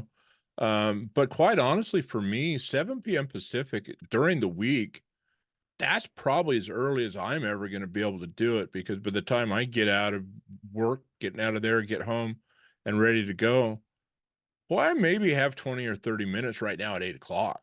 I would have to really be I'd have to be getting my prep done the night before to be able to come home and be ready to go at 7 o'clock. Well, But and like I said, if something opened up, if something changed, I would move it forward if the opportunity presented. There's no reason pulling it an hour farther forward into heavier traffic, though. Like I yeah. said, right now, if anything, it's creating about a half an hour, 40 minute, kind of a slow start, which is great because I've gotten where I really enjoy. There's usually 20, 25 people, Mhm. sometimes it'll start in the teens, but we'll get up, 10, 15 minutes in, around 20 people or so. We get a nice little chat going, but it'll Mhm. start with three or four. And it's nice, it helps settle you down, get relaxed. But as far as being able to throw out a lot of fast content, you're going to end up repeating a lot of it or feeling like you left a lot of people out of the loop. And, Oh I yeah. don't want to blame them for finishing up where they're at, there's viable content there too, right? So, Oh, absolutely. And but it's, I mean, just like tonight, my live streams aren't large, but if they were much larger, I mean, I still miss stuff. mhm, I was getting ready to wrap up. I was probably over an hour and I wasn't 100% sure because I try to say hi to everybody that comes in. mhm. I really do. And it doesn't always work. But, it was an hour in and I said hi to somebody, and I was like, I haven't said hi to you yet. I hope you. And he's like, no, I've been here the whole time. And I'm like, oh, great. And I feel bad. Yeah. I feel No, bad when stuff like that happens. And then I'm like, I say hi to so many people. Did I say hi to you? I don't I know, remember. right? Trying to remember if you actually did or you didn't. It's like, I'm pretty sure I did, but all right, I'm going to risk sounding stupid and say hi the second time, right? But, Yeah. And somebody said that. You already said hi. And I was like, that must have been a while ago because I yeah. don't remember. I'm sorry, but I don't remember. I've said hi to a few people. I just don't remember. Yeah. So, it's definitely not intentional. It's never Yeah. intentional, and then you get where be like, did you see my comment? Oh no, hang on. Hang on, Yeah. sorry, I didn't, Yeah. If I didn't talk about it, then I was either ignoring it, which is usually not the case because I don't ignore no, a whole lot of stuff, or I no, just didn't get it. So yeah. yeah, I'll tell you what, if you ever see me look down or look away from the camera, that means I'm not looking at the chat, and that's usually where I lose the chat. That's usually where I get in trouble if I go to go down to the table or something like that, or you start showing whatever. Hmm. It's. I mean, I don't know about you, but I'm not good enough at sitting here and handling knives and showing a knife and looking off of the chat at the same time. It's like you take that pokey sucker, and I want to pay attention to where the heck it's pointed, right? Well, if I do stuff like that, then I'm like, hey, and I'm like, I'm not paying attention to the Yeah, camera. You're not yeah, looking what I'm yeah, looking at. I'm like, and they're like, yeah, hey, move it over. What? Oh, yeah, okay, sorry. yeah, Yeah, exactly. So, yeah. Sorry. It's yeah, no, it's definitely electric. I certainly understand a lot more, and I've said it a few times. It's like, boy, if you've ever had a desire to try it, even if you don't just do one time, just get a few buddies, hop on and go live and chat, have them chat with you for a few minutes. You'll figure out real quick. There's a little bit more to it than what people think. absolutely there is. So And yeah, so and just like, having a moderator, to help yeah, you out when oh my goodness. yeah. Oh, Zach's a saint. He really is. That's all I can say is because having a moderator to just do that little bit, because I've done it, he's like, hey man, I'm, like an early one. He's like, hey, I got something going on today. Okay, no worries. I get it. And then I'm talking, and oh crap, I got to give you a link. Hang on a second. And then I got to go find the link and I got to click off the live and go get the link and come back, and it's like, oh, but yeah, just that little bit. Yeah. It's amazing how much that helps. Well, it does. It helps much. It's amazing how much you guys can work a guy out. I kind of stepped in when you were in Hawaii Hmm. and kind of stepped in and tried to fill your shoes a little bit. And I mean, I had his link sheet and everything, and it was like, holy crap, he can really, I mean, he can keep your ass hopping. It was like, oh man, it's like, I am so, oh, I wasn't ready for that one. I should have been loaded up and ready. Well, Yeah, then we get a little goofy sometimes, and yeah, the crazy links come up where somebody's talking about something in the chat, and yeah, all of a sudden there's a link for chicharrones or something like that, right. and the guy's like, "What's that?" Yeah. Okay. Well, conversations, they take right and left turns all the time, Oh, right? absolutely, Yeah. absolutely. So So yeah. I just keep a big link sheet by me anymore anytime, I just keep adding stuff to it. It's like 5 pages long now. It's like at the bottom is every channel link that I've ever needed. Go grab it. Yes. So, but no, you Yes. guys that have been doing all these moderator, I mean, I deal with just, a small number of people, but getting in for 150, 170, 180 people there a couple of Sundays, 130, whatever it was, it gets moving, Oh you yeah, know. it does. I mean, you look Oh at yeah. you and Zach and Stacy. I mean, look how long Stacy's been around cranking stuff out. Hmm. She doesn't miss much. Yeah. I mean, you better be. I mean, you've probably run into that before too. It's like, if you're supposed to be the primary mod in there, she's in there. You better hurry and get your stuff down because she's gonna throw it right down on top of you. Oh yeah. So, but Yeah. no, Oh yeah. yep. So we've gotten okay. Since you started and Uh-huh. you've been going what, 2 to 3 months now? About 2 months. What's her? A little over Yeah. 2 months. Yeah. Zach kind of did the kickoff, I think, on March 17th. It was Okay. St. Patty's Day. Yeah. Yeah. Yeah. I actually wasn't going to, but LCAP jumped in the chat. He says, dude, you're getting all these subscribers. Go throw up some content or you're going to lose them all. Yeah. So, and quite honestly, it was so flattering. It was easy to do a video. So my first video went up on the 17th, and that Mm. was kind of a thank you to Zach and you Sure. and the community for blowing up the channel on the announcement and getting over to the 100. The first Okay. piece of content I think went out on the 19th. That was my first piece of kind of genuine content that wasn't like a response to that. And so yeah, 17th, 19th, 21st, I think was the first live. Okay. So we're just 2 months, a little So over in two the months. first couple of months of doing this, Mm-hmm. what's one of the biggest things you've learned? How awesome it is. um, well, I mean, quite honestly, how awesome the community is. I mean, Yeah. dude, I mean, really, I mean, I knew how awesome it was. Yeah. Um, but just learning what it feels like for all this to come back at you.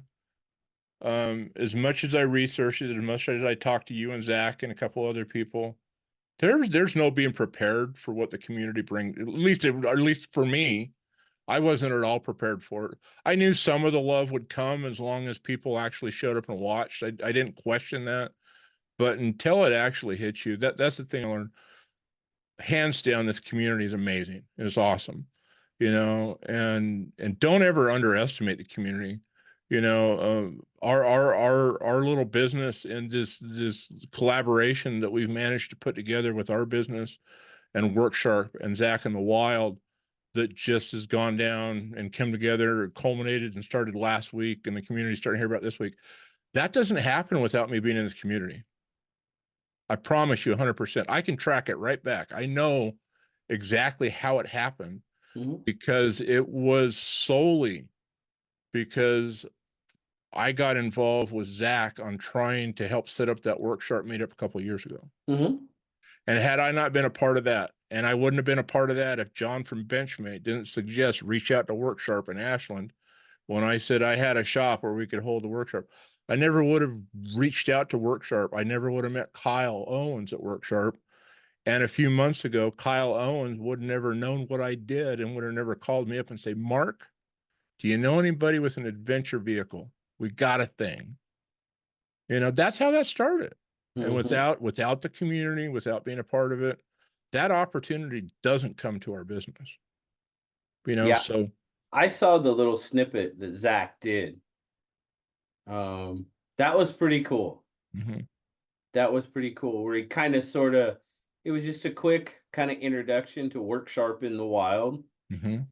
That was pretty cool. Yeah. That's awesome. That is Yeah. awesome. Yeah. So far that I've seen, there's been 2 teasers. There was the Mhm. one, I think don't hold me to this. It would have been a week ago, I think on Thursday or Friday, where Zach is back. They put out that kind of work sharp did, little collage of he's back, he's back, he's back, and Zach is back. And then they actually caught Zach and I both off guard with that one where the garage door goes open and the taco comes out. Mhm. Neither one of us knew it was going up that day. Oh, really? And so it was like I came home, I was like, holy crap, they released it. I thought I was gonna have to keep my mouth shut for another week or two, and then so yeah, that was pretty cool. And he's a cool human. We spent some time with him last week recording some stuff at the shop and kind of getting that handed off to him. He's a good dude. He really is. That's so cool. We're gonna have a lot of fun this year. That's So awesome. yeah, we're gonna have a lot of fun. I tell you, anybody that wants to have a good time needs to come to Central Oregon at the end of the June to Overland Expo Pacific Northwest.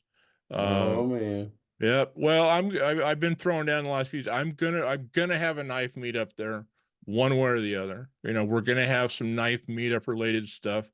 I've been We've been talking about wanting to have more than an hour or two doing our knife meetup. Yeah. I've been wanting to do like campfire chats and get somebody around a campfire Mhm. or talk, whether it's 1 or 2 people or a group of people. And quite honestly, because of I'm going to be at Overland Expo Pacific Northwest, I'm going to be there all weekend. I mean, I'm going to be kind of working, but kindly there as a spectator too. Basically, there to support Zach and the Tacoma being there. He's going to be doing his work sharp thing, at the event working, and we're going to go try to support the cause and speak to our truck and our build that's going to be kind of in the booth there with them. And in the evenings, we're just going to try to have a good time, kick back. I don't have any specific commitments from Zach or not. I've told him that we're going to try to do something. I certainly hope that he'll want to kind of jump in at some point, but he'll be there. He can stop by, during the days and meet him, but it's gonna be a lot of fun. And, just really want to spend some time with as many people that want and can come to that. If right now, I just got to figure out in the camping area where I'm going to be camping. I don't think that people have to pay to come into the event to be able to have access to that in the evenings. Okay. And that's what I'm trying to verify. If they do, then I'll figure out someplace off site where we can do some evening meetup stuff. But that's really the only thing that's hanging it up right now. So, okay, what's the when and where with that? And let me see, I'll see if I can't get the dates up so we don't misspeak on it, JB. Give me just a second here. Okay. It's going to be do. Hop over here. So okay, the event is called Overland Expo Pacific Northwest. Okay, Okay. it's going to be June 28th through the 30th of 2024. Okay. It's going to be at the Deschutes County Expo Center in Redmond, Oregon. Okay, they're going Redmond. to basically, it takes up that whole property. Okay. There's some indoor stuff, but most of it's outdoor visitor exhibitors and vendors and stuff like that. Sure. And then because of the nature of it, they integrate on-site camping. Okay, whether it's Sure. vendors, there's like vendors that show up to work all weekend. They have a vendor camping area, and then they have some attendee camping areas where you can camp right at the event. Okay. A lot of people will just hotel it and come in for the day or whatever. But where we've been talking about trying to do a camping meetup, Zach and I have talked a fair amount about that and how cool it would be. And we've had some other feedback, people saying, yeah, it would be neat to be able to spend an evening or a day or a couple of days. You don't have to try to rush through your whole knife roll in 30 minutes in a meetup, Right. right? You can Right. actually sit down and you can have a refreshment, break some bread, have some food, and talk about it all night long if that's what you want to. And if you do it with 2 people, 5 people, or 50 people, you're doing it with good people. So, Man, I don't know if you can tell, but the wheels are turning in my head.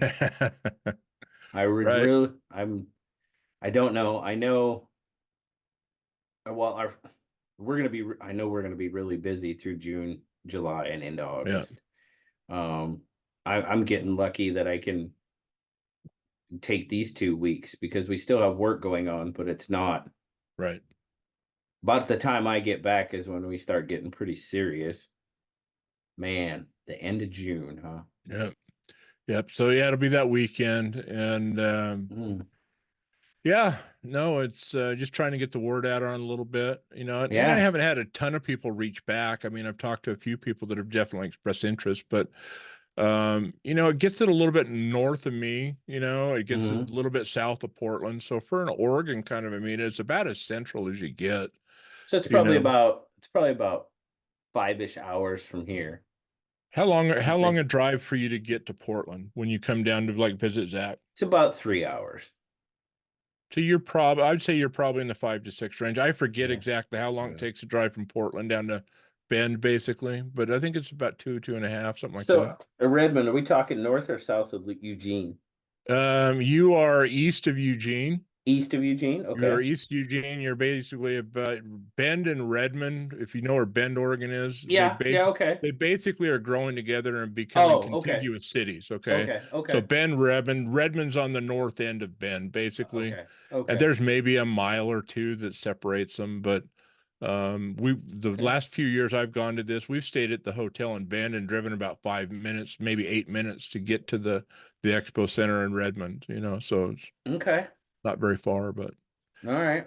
That'd be cool. The cool thing about that event is that obviously it's an industry thing for me, but it Right. speaks very much to the outdoors. Hmm. There's not all about vehicles. I mean, there's just good camping and outdoor gears there. Yeah, there's a lot of cool vehicles there and stuff like that.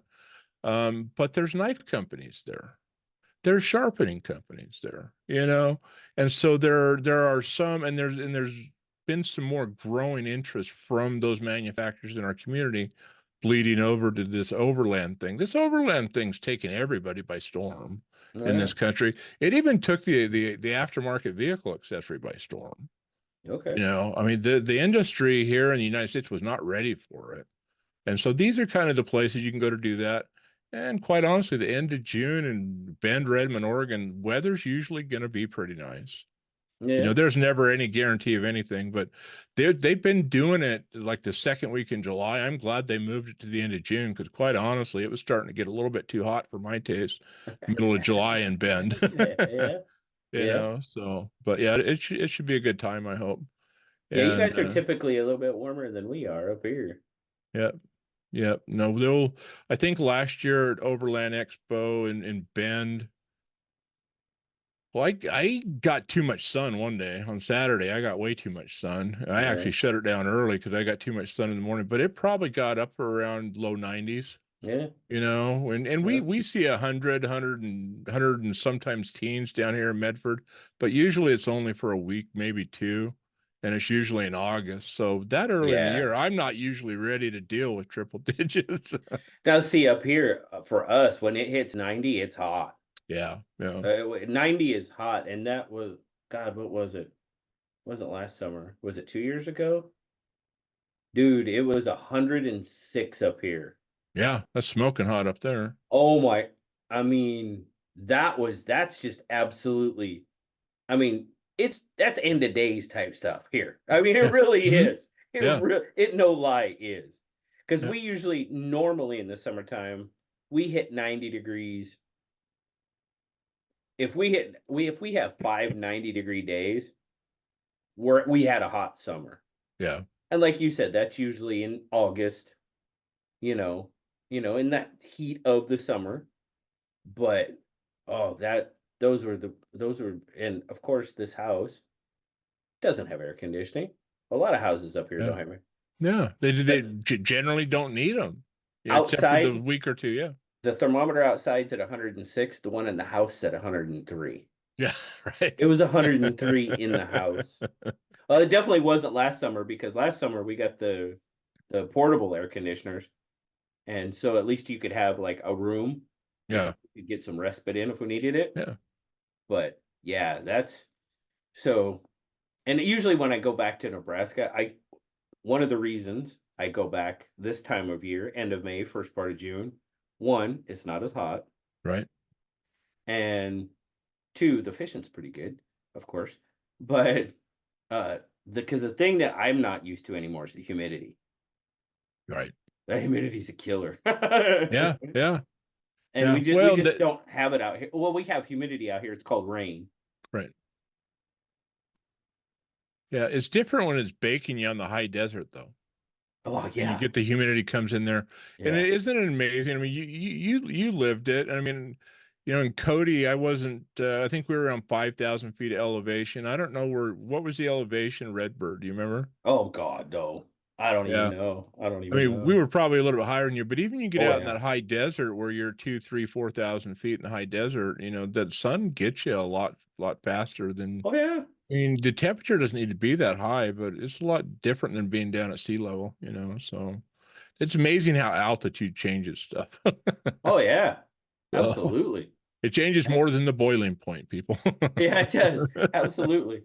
It absolutely does. But dang, man, I gotta, man, I'd really like to make that work. That'd be awesome if you could. So, That would be, yeah. yeah. Well, this is one of the things I'm trying to get pulled together, and I think I've got most of it. Trying to get a mobile. I've got the cameras, and that's the thing. Being a photographer and stuff like that, the cameras were not the problem doing this. So Yeah. I've got the cameras, I've got the laptop. I need to test it. So I think we got a multiple camera setup. I just got to make sure I got to make sure we got the internet done. It'd be nice to be able to do a little bit of a live stream from right there Sure. if we could, as a Sure. group kind of a thing, you know what I mean? And include the group that wants to be included to it. Now, obviously, we don't know how the Wi-Fi is going to play out, but worst case, we should be able to trying to figure out a way to record some kind of a sit down conversation, even with the group, with a couple of cameras while we're there too. So I'd love to get, anybody that comes down to that's part of what we want to try to do is give anybody that wants to have a chance to sit down, whether it's a one-on-one chat or a group chat. You've done a few of those. You guys were, I think, was it Blade Show Atlanta 2 years ago, where you guys did that big? I think it was on your live. You had like the lobby of the hotel. You had all kinds of people sitting around you. You guys did that one big group kind of. I want to say it was an SKL. I could be wrong. We did SKL from, uh, it was in Long Beach.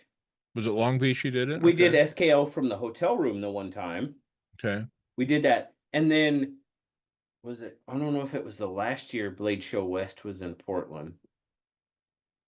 It might have been the last year because they kind of had like a pit down in the warehouse district. Yeah. And I did an SKL from there as well. And we had a lot of people.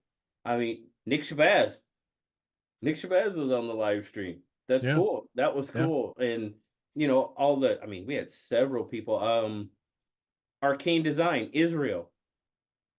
That was back when he still had his plastic, his plastic prototype from his first Right. knife. Stuff like that is just so cool. Right. And now look at Arcane. How many models does he have out now? And at 5, 6, maybe more. I can't even keep track. But yeah, I did a group live from the. Oh, that was so much fun talking to Yeah. people. And yeah, so something like that. It Yeah. would be. It would be. It That'd be would a be. blast. Yeah, Yeah. worst case, we definitely want to try to get it recorded. Hopefully we can either verify or figure out if we're gonna have enough Wi-Fi there to try to make it go live. I'm struggling here with the internet here. It gets throttled so bad in our neighborhood Mhm. that it can make uploading some of these big live files that I've been doing. Yours took 36 hours to upload. I mean, it Mm, was it was wow. forever. Well, I've been trying to record them in 4K, right? Well, And yeah. when YouTube wants to put them on the big screen, more people are watching on the TV. Like I said, the Yeah. cameras weren't the problem for me. I'd picked them up and acquired them along the way because of my other hobby, right? So Right. it was like, just turn them on and let's do it.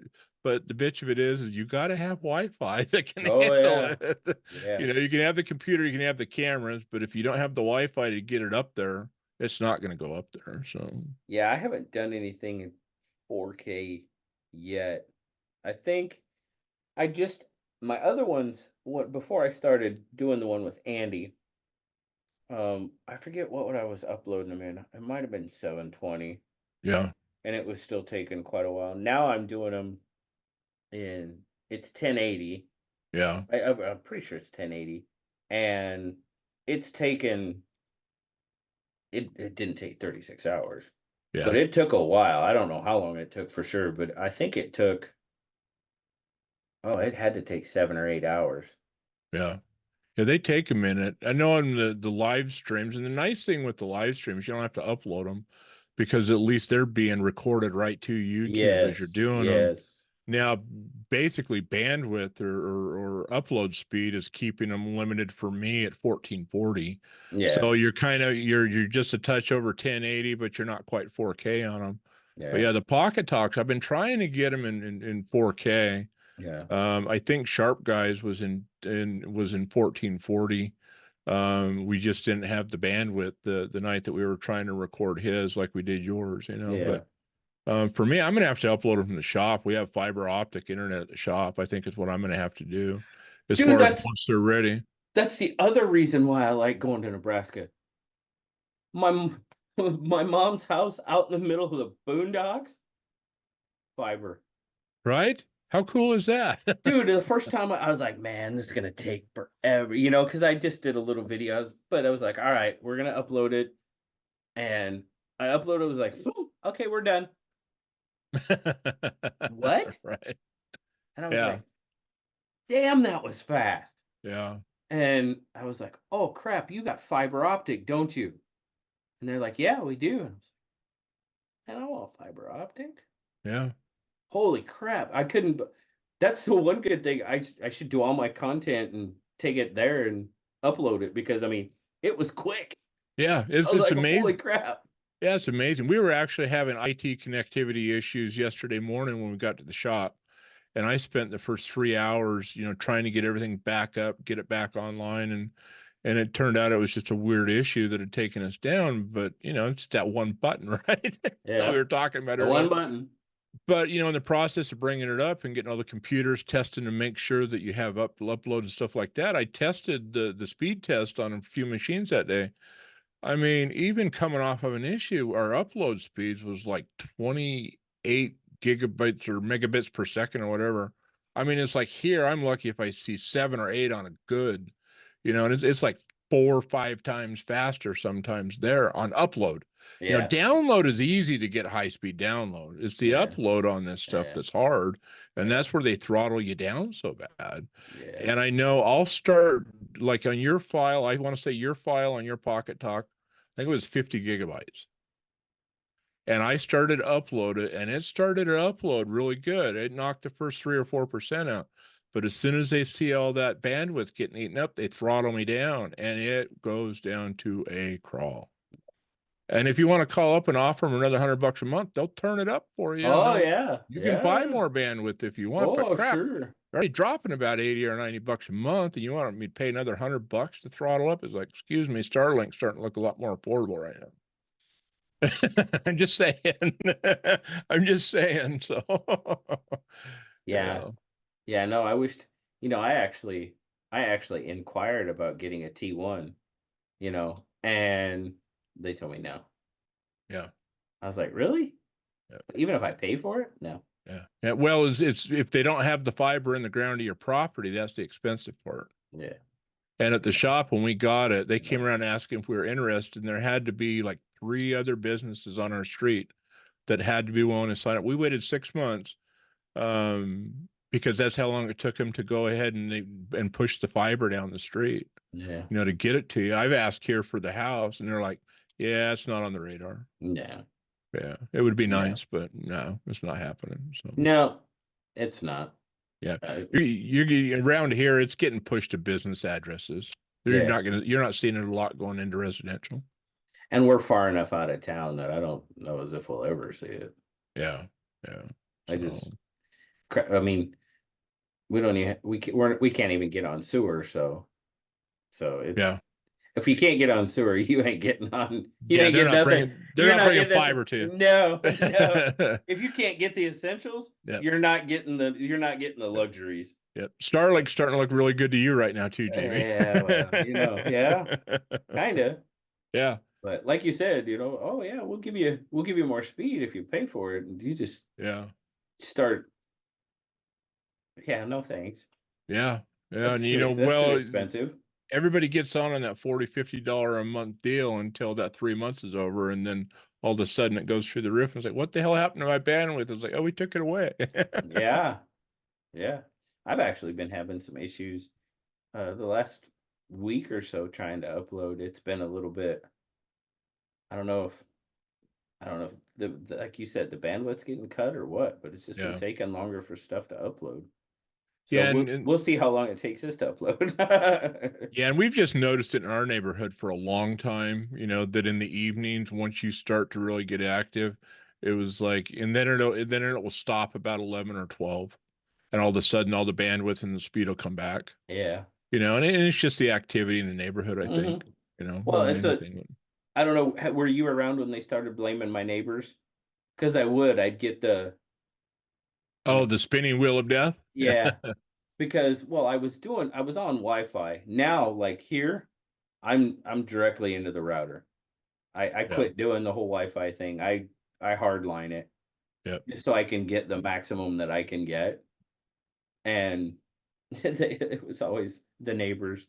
The neighbors were doing it to me. They were cutting my, and I mean, it's like you say, the usage, the bandwidth gets cut on you because yep, people are always on it. And later, God, I wouldn't think it would be, but it is Saturday night. I mean, it's only 10 o'clock, when I start. yeah. So I guess there probably would be a lot of people on there. I don't know. Yeah, well, and you got to remember a lot of the bandwidth it gets eaten up by streaming. Well, It isn't yeah, necessarily people on that's true computers that too. much. That's true too. Because I mean, Yeah, if you're YouTubing on your TV or Netflixing on your yeah, TV, yeah, you're basically chewing bandwidth. yeah. And That's so I true. think that's what happens. I Yeah, finally figured out that when I get ready to do a live or any kind of a recording or an upload or something like that, I go in and I steal the bandwidth within the house. yeah, yeah. I go in and say, here, give my computer the priority right now. That's That true. helps a little bit, but Yeah, depending on who's doing what around the house, it can upset them a little bit if they can't watch their movie. It's like you can watch it, it's just kind of got a few jitters in it for you tonight. right, It's like, right, why is that? And I was like, oh, I don't have anything to do about it. No, not me. I didn't hit that button. But right on. Well, we haven't talked whole lot about knives, yeah, and I know you and I both have something right nearby. We were kind of showing them earlier, and you showed me you got the new smoky gray, yeah, and well, you got the bourbon bone too. I did. You got Yep, them got both both. of them. You got them both. I mean, let's what do you think? What do you think? I think they're beautiful, and quite honestly, they've been in the box. I mean, I've looked at them a couple of times, but I'm trying to get right to a video on them before I actually carry them. And try to get a first impression unboxing video out of them. Right. But I couldn't resist, pulling them out and checking them out. I think you and I've talked about it a little bit.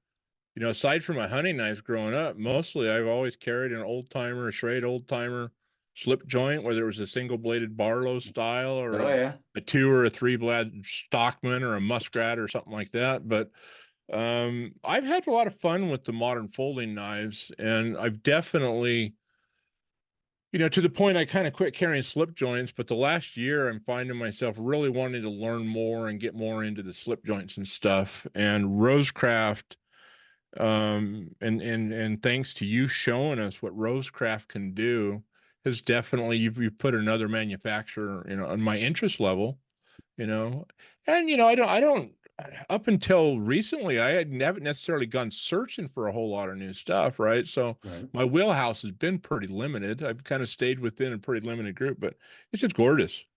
Who doesn't love a good Barlow? Oh yeah. Personally, I love sheep's foot and Warncliffs. They're two of my favorite blade patterns. They Oh just are. yeah. You definitely get So that. You yeah, definitely get that. yeah.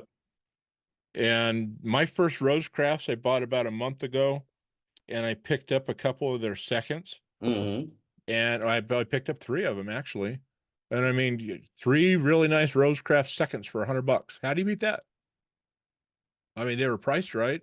Well, I I looked mean, at those things, and it was like, holy crap!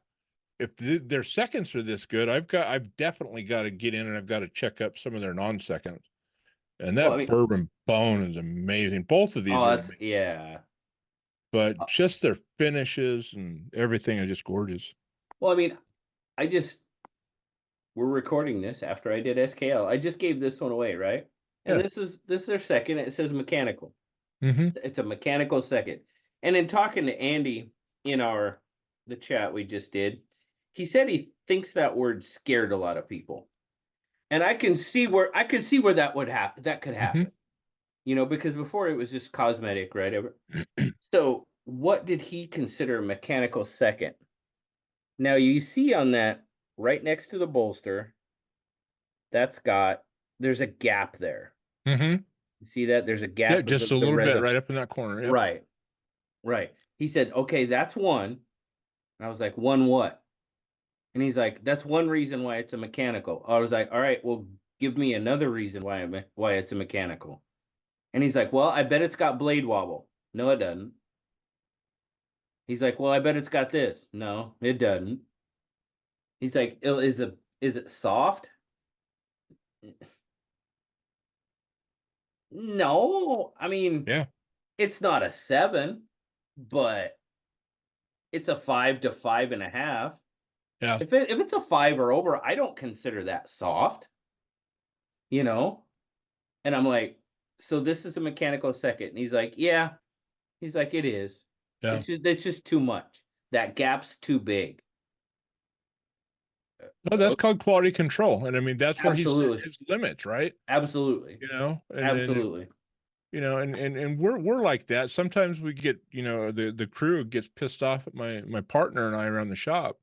And it's all about the details. So you know, Yeah. it's like, why are you getting upset with the way that piece of paper, when the envelope was folded? It was like, because it's representing our business and our Yeah. character and Yeah. our attention to detail. That's why, you know, and you can tell, you know, Andy's a high quality guy, you know. I mean, here, see where we get there. You know, here's one of my mechanicals, you know, It says the wobble. Okay. it says wobble, and it actually said wobble on it. And to be honest with you, if I didn't know that by looking at the rest of the knife, if I hadn't specifically checked it, I probably wouldn't have known. But it's that guy right there. The doctor's knife. Mm-hmm. And I think the one blade, and this one is a little soft on the open, Yeah. just a touch. I mean, it's still it's dropping in, but it's not snapping in. And it's not bad there. Now, this blade, there's no wobble in it. But on the second blade, on the smaller guy, on the Warney, this is where the little bit of the wobble is. Just right there. And it's not much. Yeah. I mean, it's barely any wobble. But aside from that, the fit and finish on the thing is like a brand new knife, Oh yeah. you know? So I'd buy his seconds any day and twice on Saturday, Yeah. Well, you he know? kind of got a hold of me, you know, when right after they did that run of seconds where they started talking about mechanical, and he's like, would you do me a favor? I'm like, okay. What's up? And he's like, if I would send you some of our knives that we consider mechanical seconds, would you do a video on them and just show people? I was like, Yeah. well, sure. Yeah. And that's obviously where this one came from. I was like, yeah. And in the video, I do a cold unboxing. I don't know. I mean, it said mechanical. Okay, great. I don't know what's wrong with it. It just says it. So I'm sitting there and looking at it, and the whole way through that video, I'm like, what's wrong with this knife? And I mean, sure, I noticed the little gap there. That's not mechanical. That's cosmetic in my, you know. Yeah. And did it upset me? I was like, well, no. And I'm like, he's like, that's too big. Yeah, that's what he said. The gap's too big. Yeah. I was like, And oh, if it's outside of his parameters, it's outside of his parameters, right? He's the one yeah, setting them, yeah, you know? absolutely. So, yeah, I mean, I told him that in the channel chat. I was like, when I order a knife from them, I have zero concern that it's gonna be, you Yeah. know, a terrific knife Yeah. because of what I know from him, what I've seen. Yeah. I know And why. That's not a second. right, They're fantastic. right. And it's really what they have done and what they've managed to build in that short period of time is actually really awesome. Yeah, It's bordering on phenomenal, honestly. I You think know, so. And the yeah, fact that they're working to bring that they're manufacturing domestic at some point when that makes sense, that excites me even more. it does. Hopefully they're able to achieve that goal, you I hope know? so. You Yeah, know, you that know? was the one thing I was gonna ask him, and I probably should have, but I didn't. Yeah. I didn't go there. And I guess that was in my own comfort level, I guess. Yeah. I just didn't go there for with him. Well, that could be an awkward question to ask, especially in an interview, you know, Yeah, because yeah. whether the world wants to accept it or not, it's a tough place to do business out there.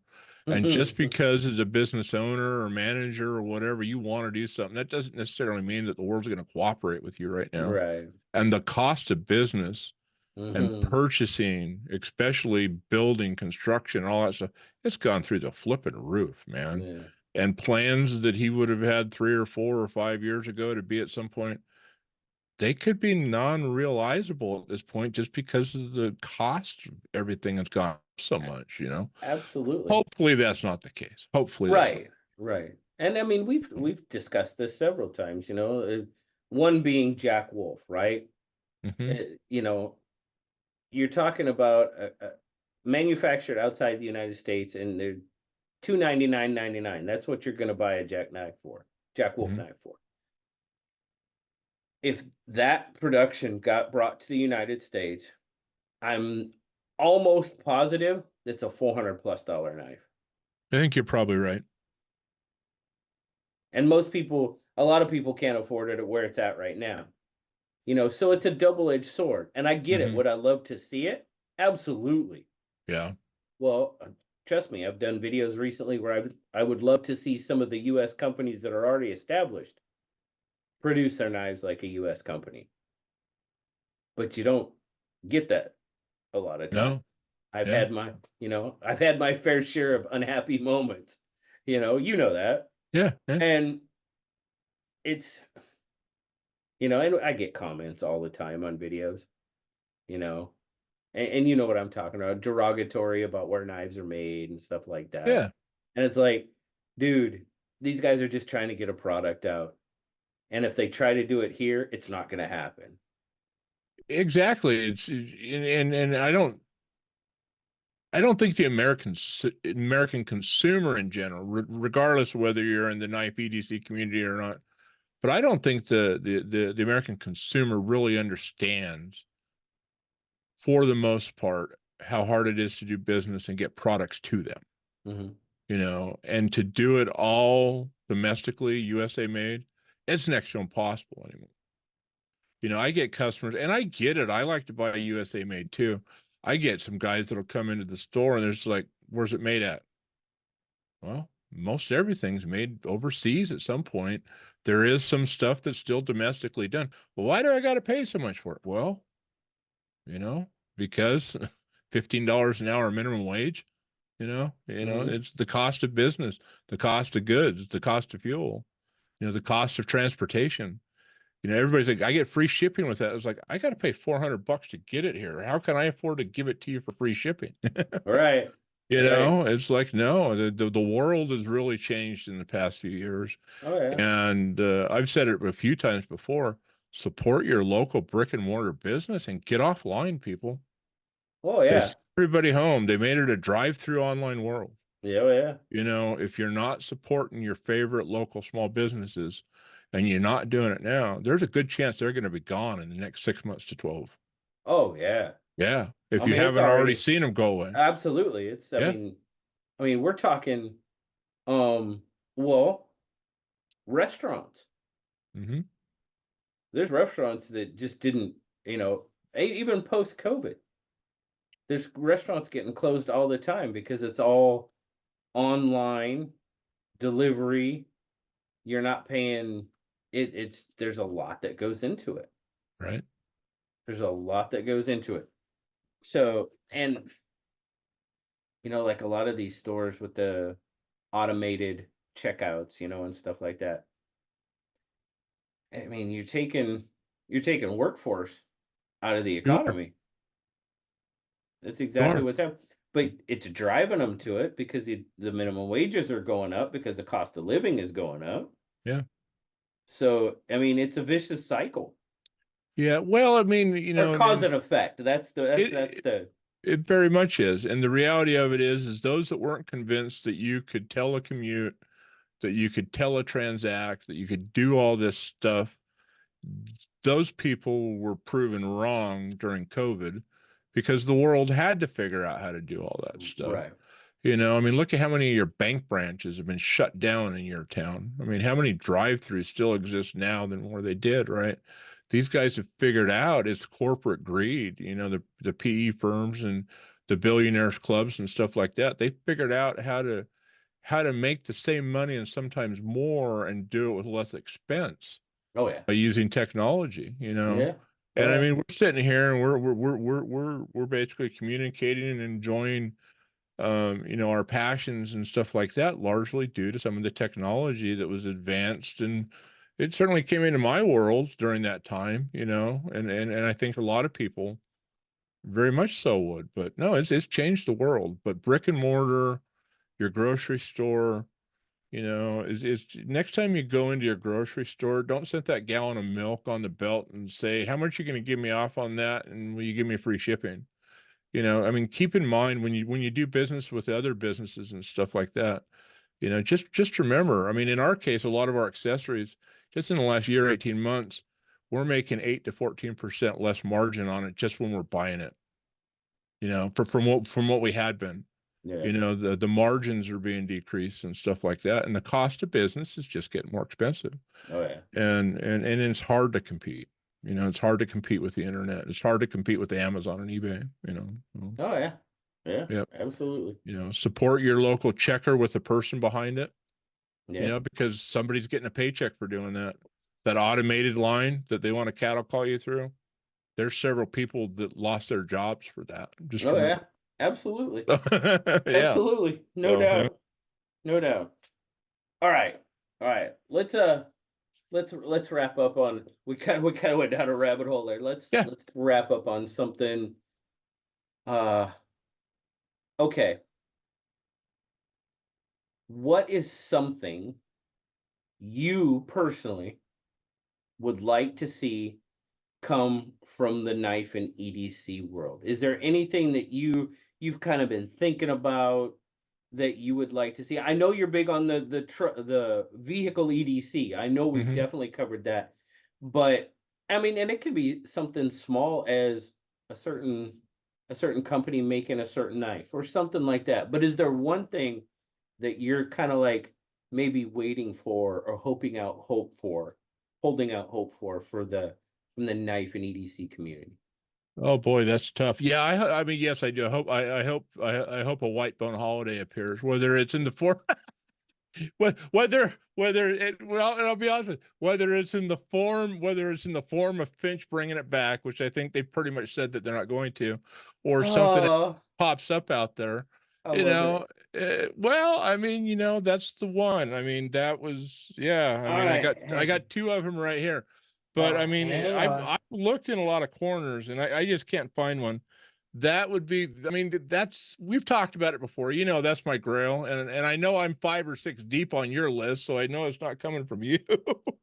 Here you go. Here you go. uh, yeah, there it is. A little white ox bone from Finch. Love it.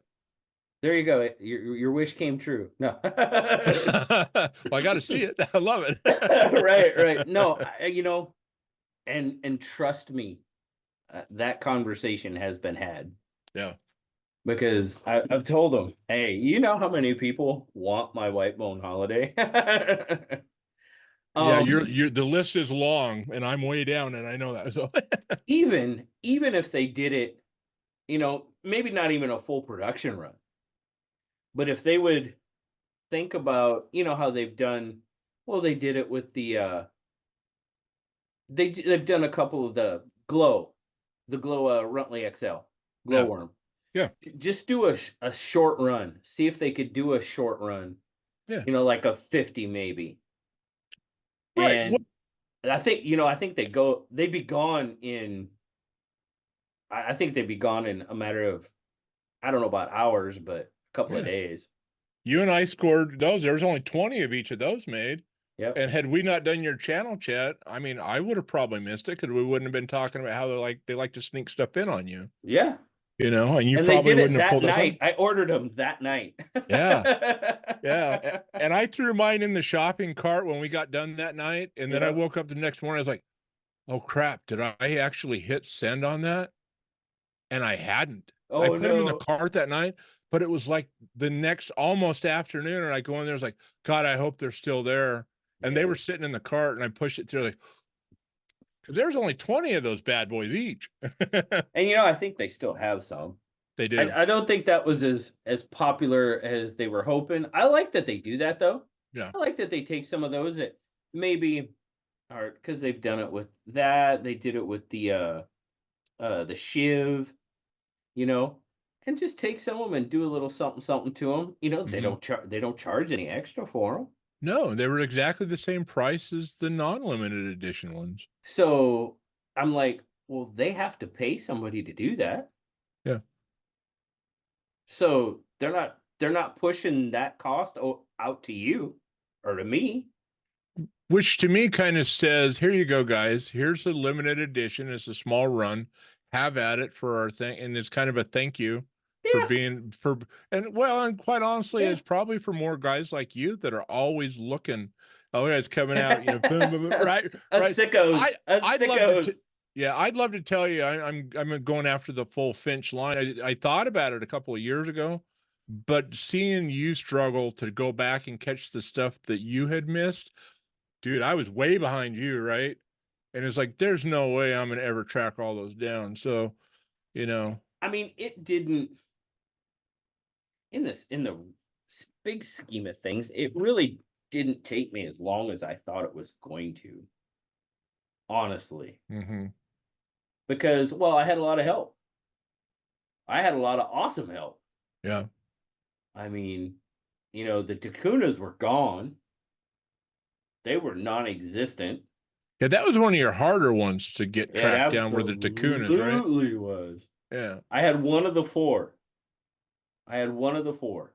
yeah, And finding those other three were not easy. And then even, you know, the Yellow Harvester was one. There were several of them yeah. that I mean, I had a lot of help from some awesome people digging those things up.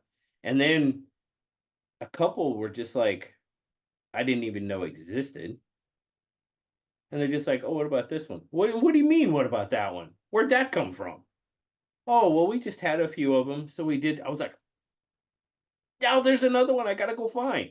Right, I right. did manage to Yeah, find it, but yeah. oh, now, oh my goodness, I couldn't even imagine doing it now. No, Yeah, I mean, I've no. considered it a little bit. I mean, I was watching you do it here a couple of years ago, and I had had a fair amount at that time, but then you were given pretty regular updates. And quite honestly, there was a few of us that were asking, what are you looking for this week or whatever? Oh You know, yeah, oh, there was a absolutely. community following on it. It was like, Oh how is sure. the search going, right? And I mean, it was fun seeing that checked in on. But I remember thinking, and about the time I had kind of decided, there's no way that I have the time, the resources, to go back and track all those down. If JB can, I can't. This thing came out, and this is the one, the Oh Ohio yeah. River Jacks. Oh yeah. And thank goodness, I actually at one time, and quite honestly, I probably would have if life hadn't kicked my ass so bad. And quite honestly, Albert kind of got out of the knife community and quit buying knives for about 9 months, and it was life kicking my butt, Right. you know. But this was that double bladed jack, and I got two. I got both of them. Is it? I got the natural and this, and you know, I think this one is 51 of 100, and the other one was 100 of 100. But there was a time I thought I might go after every single Ohio River Jack, and had life kind of not, you know, said, dude, you know, you're about ready to go into the toilet here for about a year. You know, I probably would have, and Yeah. I'd reached out to Austin at one time and saying, hey, what if we just did kind of a thing. And he actually did get back to me. And quite honestly, it was right when I kind of disappeared for a while. But Yeah. thank God I grabbed these two when I did, because these were the limited ones and they've been fun to have. I did finally pick up a couple more of them, but I think that even on those, there's a couple of those that are gone that would be next to impossible to get your hands on now, you know. But Yeah, I I thought think about so. going after every single Ohio River Jack at one time. So And that's God, how many of them was there? There was one, two, was there 4 patterns? yeah, and then they had multiple colorways. I mean, Right. you were talking about a fair amount of knives when you went after all the colorways with it. I think it was it 12? That's about right, JB, I think. Because I think there was And 4 patterns and 3 colors. Because there was black, green, and brown. Did he do? I don't know if he did well, brown in all of them though. he did some of the jigged titaniums. Oh, that's true. Yes, he Yeah, did those right. too. And Oh I think shoot, so and that bumps it up. I think those would be the hard ones to get a hold of. Because I think those are some of the ones that went. I'm pulling it up right now. We'll see what we can figure out. But yeah, let's get to his exclusives here. But yeah, let's just go higher over deck.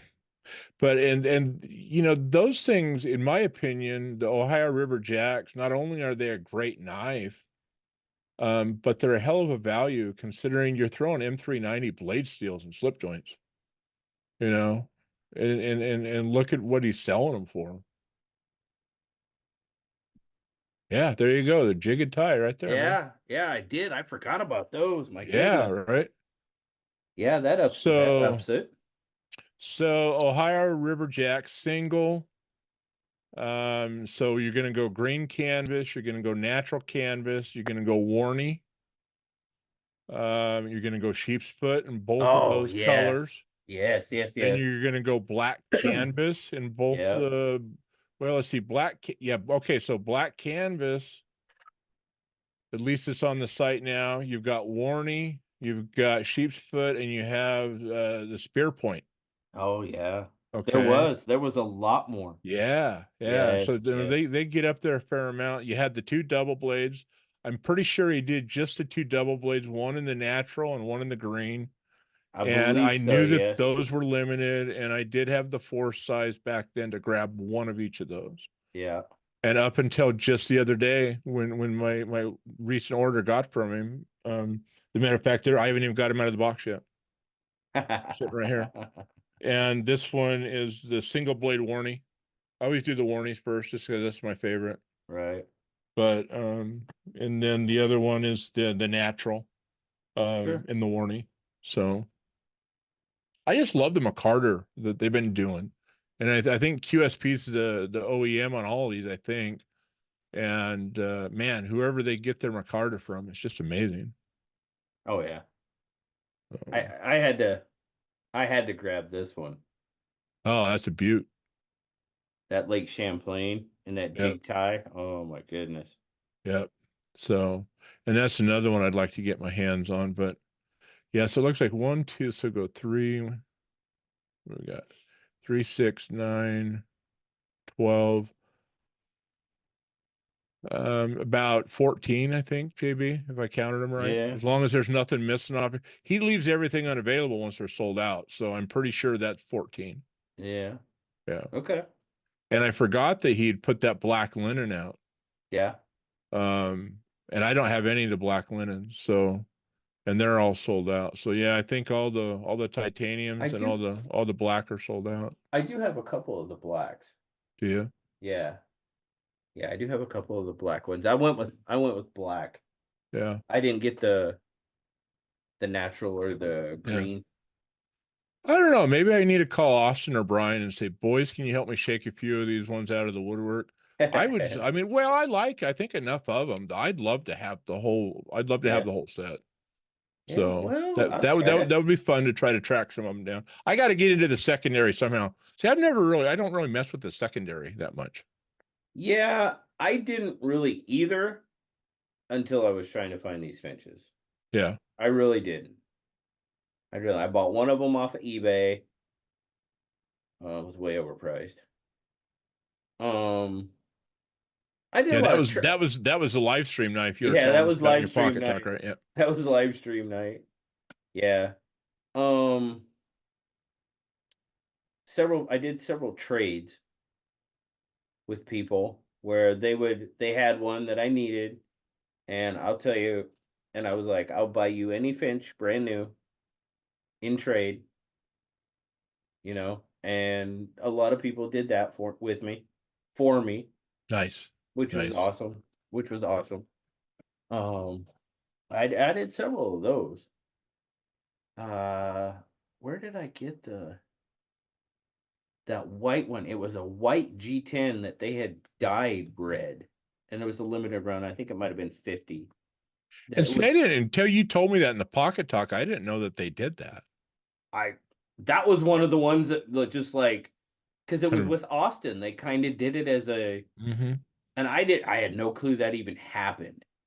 And you know, Austin was like, "Oh, I think one time he asked me, he's like, did you have one of my exclusives?" I was like, "What was that?" And he's like, "Oh yeah, they did this white G10. They just hand dyed them all, and they sent them to me, and we did them as like a small run exclusive." I was like, "No, I didn't know that one existed." And I know. yeah, I don't even remember where the heck I found that one. You asked me here a few minutes ago about what I'd like to see out of the community. I guess what I'd like to see out of the community is see Steve and Spencer start to send memos out a little bit more than they do right now. Let us know you're doing this stuff, guys. Give us half a chance. Give us a heads up. So, I get it. It's kind of a scavenger hunt too. I can't Oh say that I'm yeah, not a part of it a is fun. scavenger hunt in my It is world. fun. It's fun. It Yeah, is fun. yeah. But yeah. So I'm definitely looking forward to the oh, was it is it Riptide? No. Oh yeah, yeah, yeah, yeah, Wipeout.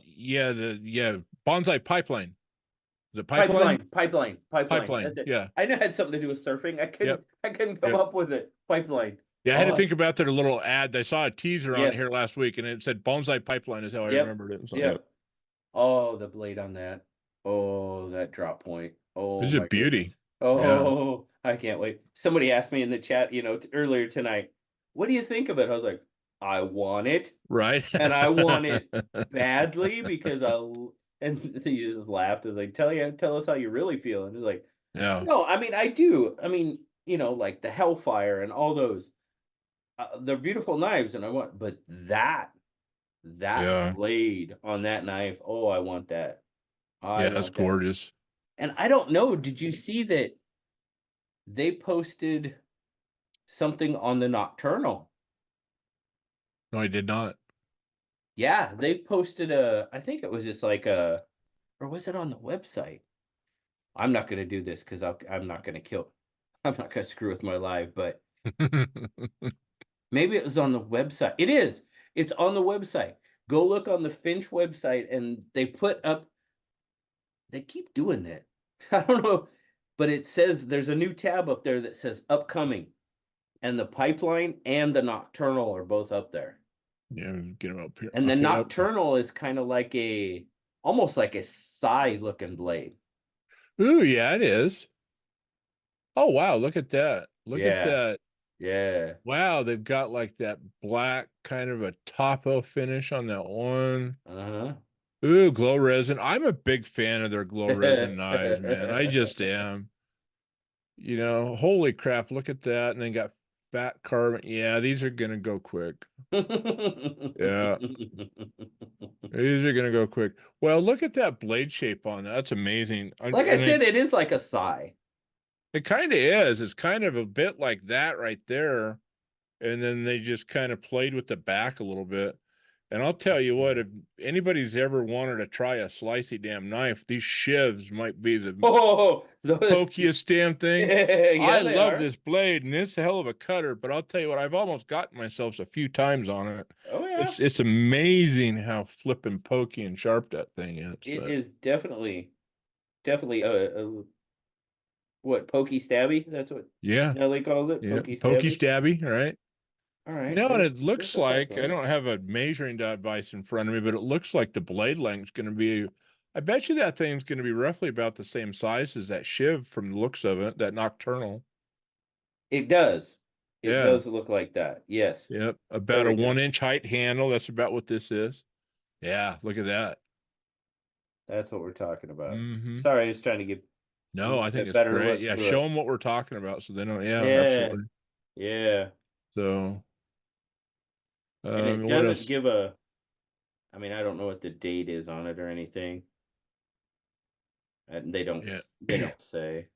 Yeah, the pipeline, that's definitely what this other one is. But yeah, that it's interesting to see that they're kind of mixing 154 cm and 14 a little bit more than they had in the past. Yeah. Because that nocturnal is 14 and then this pipeline is 154. Not that I have a big preference either way. They're both great steels, but they've kind of been so consistent for a long time with 154. Oh, and that was the other thing about the pipeline, mother of pearl. Yes. They're bringing Yes. back mother of pearl. Yes, and olive wood too, with black bolsters and blades. Be still my coated blade loving heart. Yeah, So that olive wood looks good. yeah, I'm trying to remember. I don't have it out. They did another one in olive wood. Which one? I'm trying to remember which one that was. Reciprocity. Okay, yeah, that was a sharp looking set of scales on that handle. So, but yeah, that tidal blue resin is going to be amazing. Oh, that's yeah. Yeah, this is definitely a three bagger for me. So.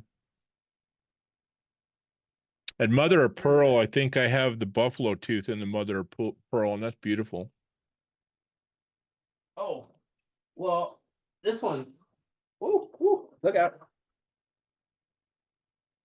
Yeah, there you go. There's That's all. olive wood right there. That's 1929 Yep. in And I olive think wood. that's the one that I have is the 1929 in the olive wood. Look at the grain in that. Mm-hmm. It's gorgeous. Of course, the clip kind of covers it up on the backside since it's Mm-hmm. such a small knife. But yeah, that's one. And I would have to, I believe it was this one and the reciprocity are the two olive woods that we've done so far. yeah. Yep. I'd have to say that I guess if I had one wish for Finch knives, or at least for me anyways, I love their clips. They're nice, but I kind of wish they were deep carry. I do find there's a few of them, Yeah. especially when the clips kind of push down because of the shape a little bit. This one here, the Hellfire, I Mm-hmm. love it, but because of the angle of the butt here, you're only getting in so far. It'd be nice to have it a little bit deep, but I like them deep in my pocket. I don't really Yeah, I like do them too. sticking out too much. I do too. So that's more of a personal thing. Sure. Or at least see somebody that would maybe come up with maybe some clips we could put on our carries. And there probably is, because quite honestly, we've talked about it before. That's a pretty good deep carry on the devil's finger. And I know there's a lot of Oh yeah. wire clip Yeah. options. You could change Yeah. that out. But they've already got it down pretty deep on the devil's finger. So Oh yeah. Yeah, that's the only one they've ever done a wire clip on. yeah. That's the only one. And I like that. I mean, still to this day, the devil's finger is still my favorite user finch. Oh, absolutely. For me, it bounces between that and the Chernobyl ant. Yeah. you know, and I think that they're just two great size users, That's a two sod great, buster. That's all that yeah, is. yeah, right. I It's just a mean, locking sod buster. yeah, it, and they're great users, Absolutely. you know, but Absolutely. yeah, pick your blade shape of the day, man. Devil's finger or Chernobyl ant. Yeah. They're wonderful to have in pocket. And I'd love to tell you some of my favorites. The holiday. I mean, I don't know. Warnings always make me so happy. So I always like having a warning. But to say it's the most functional blade shape out of their lineup is probably, it's getting a little long and pointy, for a utilitarian sometimes. But the 1929s and the 1934s and stuff like that, Yeah. as much as I love them, they're maybe not the best multi-purpose blade shapes for all occasions, right? Sure. Oh yeah. Yeah, And that, I and that's definitely get that. And yeah, and that I think you could say that for that. yeah, very much Yeah. so. Yeah. I You mean, know, it's short too. yeah, So yeah, you need that, like for me at work, getting through that larger diameter rope, I need a little bit more length on my blade. and you're gonna struggle with that. I mean, it's just a With this little bit. one, you will, Yeah, yeah. On yeah, some of the, yeah, absolutely. Even, I mean, it could be sharp as all heck, but some of those larger diameter ropes, you're gonna, yeah, now it'll go through 6 thread, 9 thread without any problem. You start yeah. getting to 21 thread, Yeah. okay, it's gonna be a little bit more challenging. You're gonna have to work around the clock a little bit. I'm Yeah, just saying they've yeah. got it figured out, though. I mean, here we got a little Runtley. You know, I mean, great little. I'm not doing that very well. you know, got that guy, and that's Yeah. going to be a little limit on blade shape, but Sure. that's even a better reason why they just need to XL some more for Mark. Oh, go XL Rutley. Yes, right on. Look at the bear paws on that thing. I'm loving some of the XL size love the knife community is starting to give us guys with bear paws. I'm just saying. Yeah. Yep. Go Finch. We like your XL size, some of us. I get it. Not everybody's going to like them, but you know, for those Yeah. of us that have big hands, so it is nice to feel the paws of, even if the blade doesn't have to be 5 feet long, it's because you got a big handle on it, people. Right. So Right. you can keep it reasonable. Just give us a little bit more purchase. So Well, sir, I'm starting to feel my week. My week is coming on. right. I'm starting to get a little, oh, but no, I I really thank you. Again, I just want to say, I really thank you for doing the pocket talk with me, Yeah. because you really did inspire me to get back into doing channel chat, Awesome. which I love doing, and I want to do more. And I mean, after I did that one with Andy, I was like, it was almost the minute we were done, I was like, oh, I got to talk to Mark. Nice. Well, it Well, just, yeah, it yeah, was, because I needed to get back into it, and I'm really glad I did. I'm really glad you were uh, gracious enough to sit down with me and chat for a little bit. And I wanted to know more about pocket awesome. racers. Yeah. Well, thank you. Thank you. I appreciate that. And that means a lot. I'm very flattered by that. And thank you. I'm glad that something I could have done could have provided you any inspiration. Absolutely. You know, I've said it a number of times, and I mean it every time I say it. You and Zach are my cornerstones, my foundation in the community. And I was just talking, I think on the live a little bit last week, and I don't know if you had a chance to catch it or not, but you guys will always be my cornerstones, and there's a reason we gravitate towards the people that we're the most similar with, you know, and there's no reason why I like Benchmates and Finch so much, because my cornerstones, that's what I know. But you guys both, but it's been great, and you were my inspiration to do this, and the conversation for me moving forward. I'm excited about it. And I'm excited to do a lot of these, whether it's with other creators, manufacturers, much like you and I have discussed this. I'd like to get some just community members on here that aren't necessarily Absolutely. channels. Doesn't mean that they can't be Absolutely. thinking about it, or maybe they would have. But I really, and it's like, I was really excited to do Sharp Guy because he's a smaller channel. We're just weeks Hmm. apart and starting our channels. Hmm. And I Hmm. wanted to get a younger channel in quick. And I'm glad that he was willing to do that, you know, especially with another new channel. Hmm. And it's these are so fun. I mean, they just are. I mean, this is I, awesome. Thank you. I I'm on. appreciate you having me on here. So it Oh, means a lot. absolutely. Yeah. Absolutely. And I'll tell you, I've already been in talks with two other two other people Nice, about doing these. So I nice, mean, I am. I'm nice. I'm I'm really stoked about it. Now, there again, the next couple of months are going to be, it's going to be a little bit more difficult because our work schedule's getting back to where it's crazy, and it might not ramp up to the level that I want it to be. And I think that played into it too, because I was trying to do one every week. Yeah, That's a lot. yeah, That is a lot when you're trying to schedule people and do, scheduling people in and find a time where you can sit down and talk for an hour, hour and a half, maybe 2 hours. Uh, it's a lot. So I don't know if they'll ever get back to every week. that is a Um, lot, especially for longer form stuff, though. Absolutely. And Yeah, I don't know where it's gonna go or where it'll play out. I just know that I'm really energized about doing it again. yeah, that's awesome. And it excites me. It Yeah, really does. It really does. I'm excited about it. I wanna, and that's why I did Andy. I wanted to get you because I'm excited about it. I wanted to nice. keep it rolling. And so, you know, I don't know how frequent they'll come, but Yeah. I'm gonna do my damnedest to keep it going, and Yeah. maybe 2 a month. Yeah. I think that's probably more reasonable. That's what I've been trying to shoot for, about every couple of weeks, Yeah, you know, and yeah. we've been trying to premiere them, which has kind of been fun. And quite honestly, it kind of happened out of the blue at the last minute with Zach's when we started it, but it's just neat. Even when it's doing Sharp Guys tonight, you know, there's not necessarily a ton of people in there, but there's, Right. you know, 20, 30, 40 people in there. It's just fun seeing that, you know, that conversation happen, you know, And and you I'm can actually answer a some little bit bummed that I didn't think of that. yeah. Yeah. Well, it's not too late to start, man. No, no, I know. You know what I I mean? know.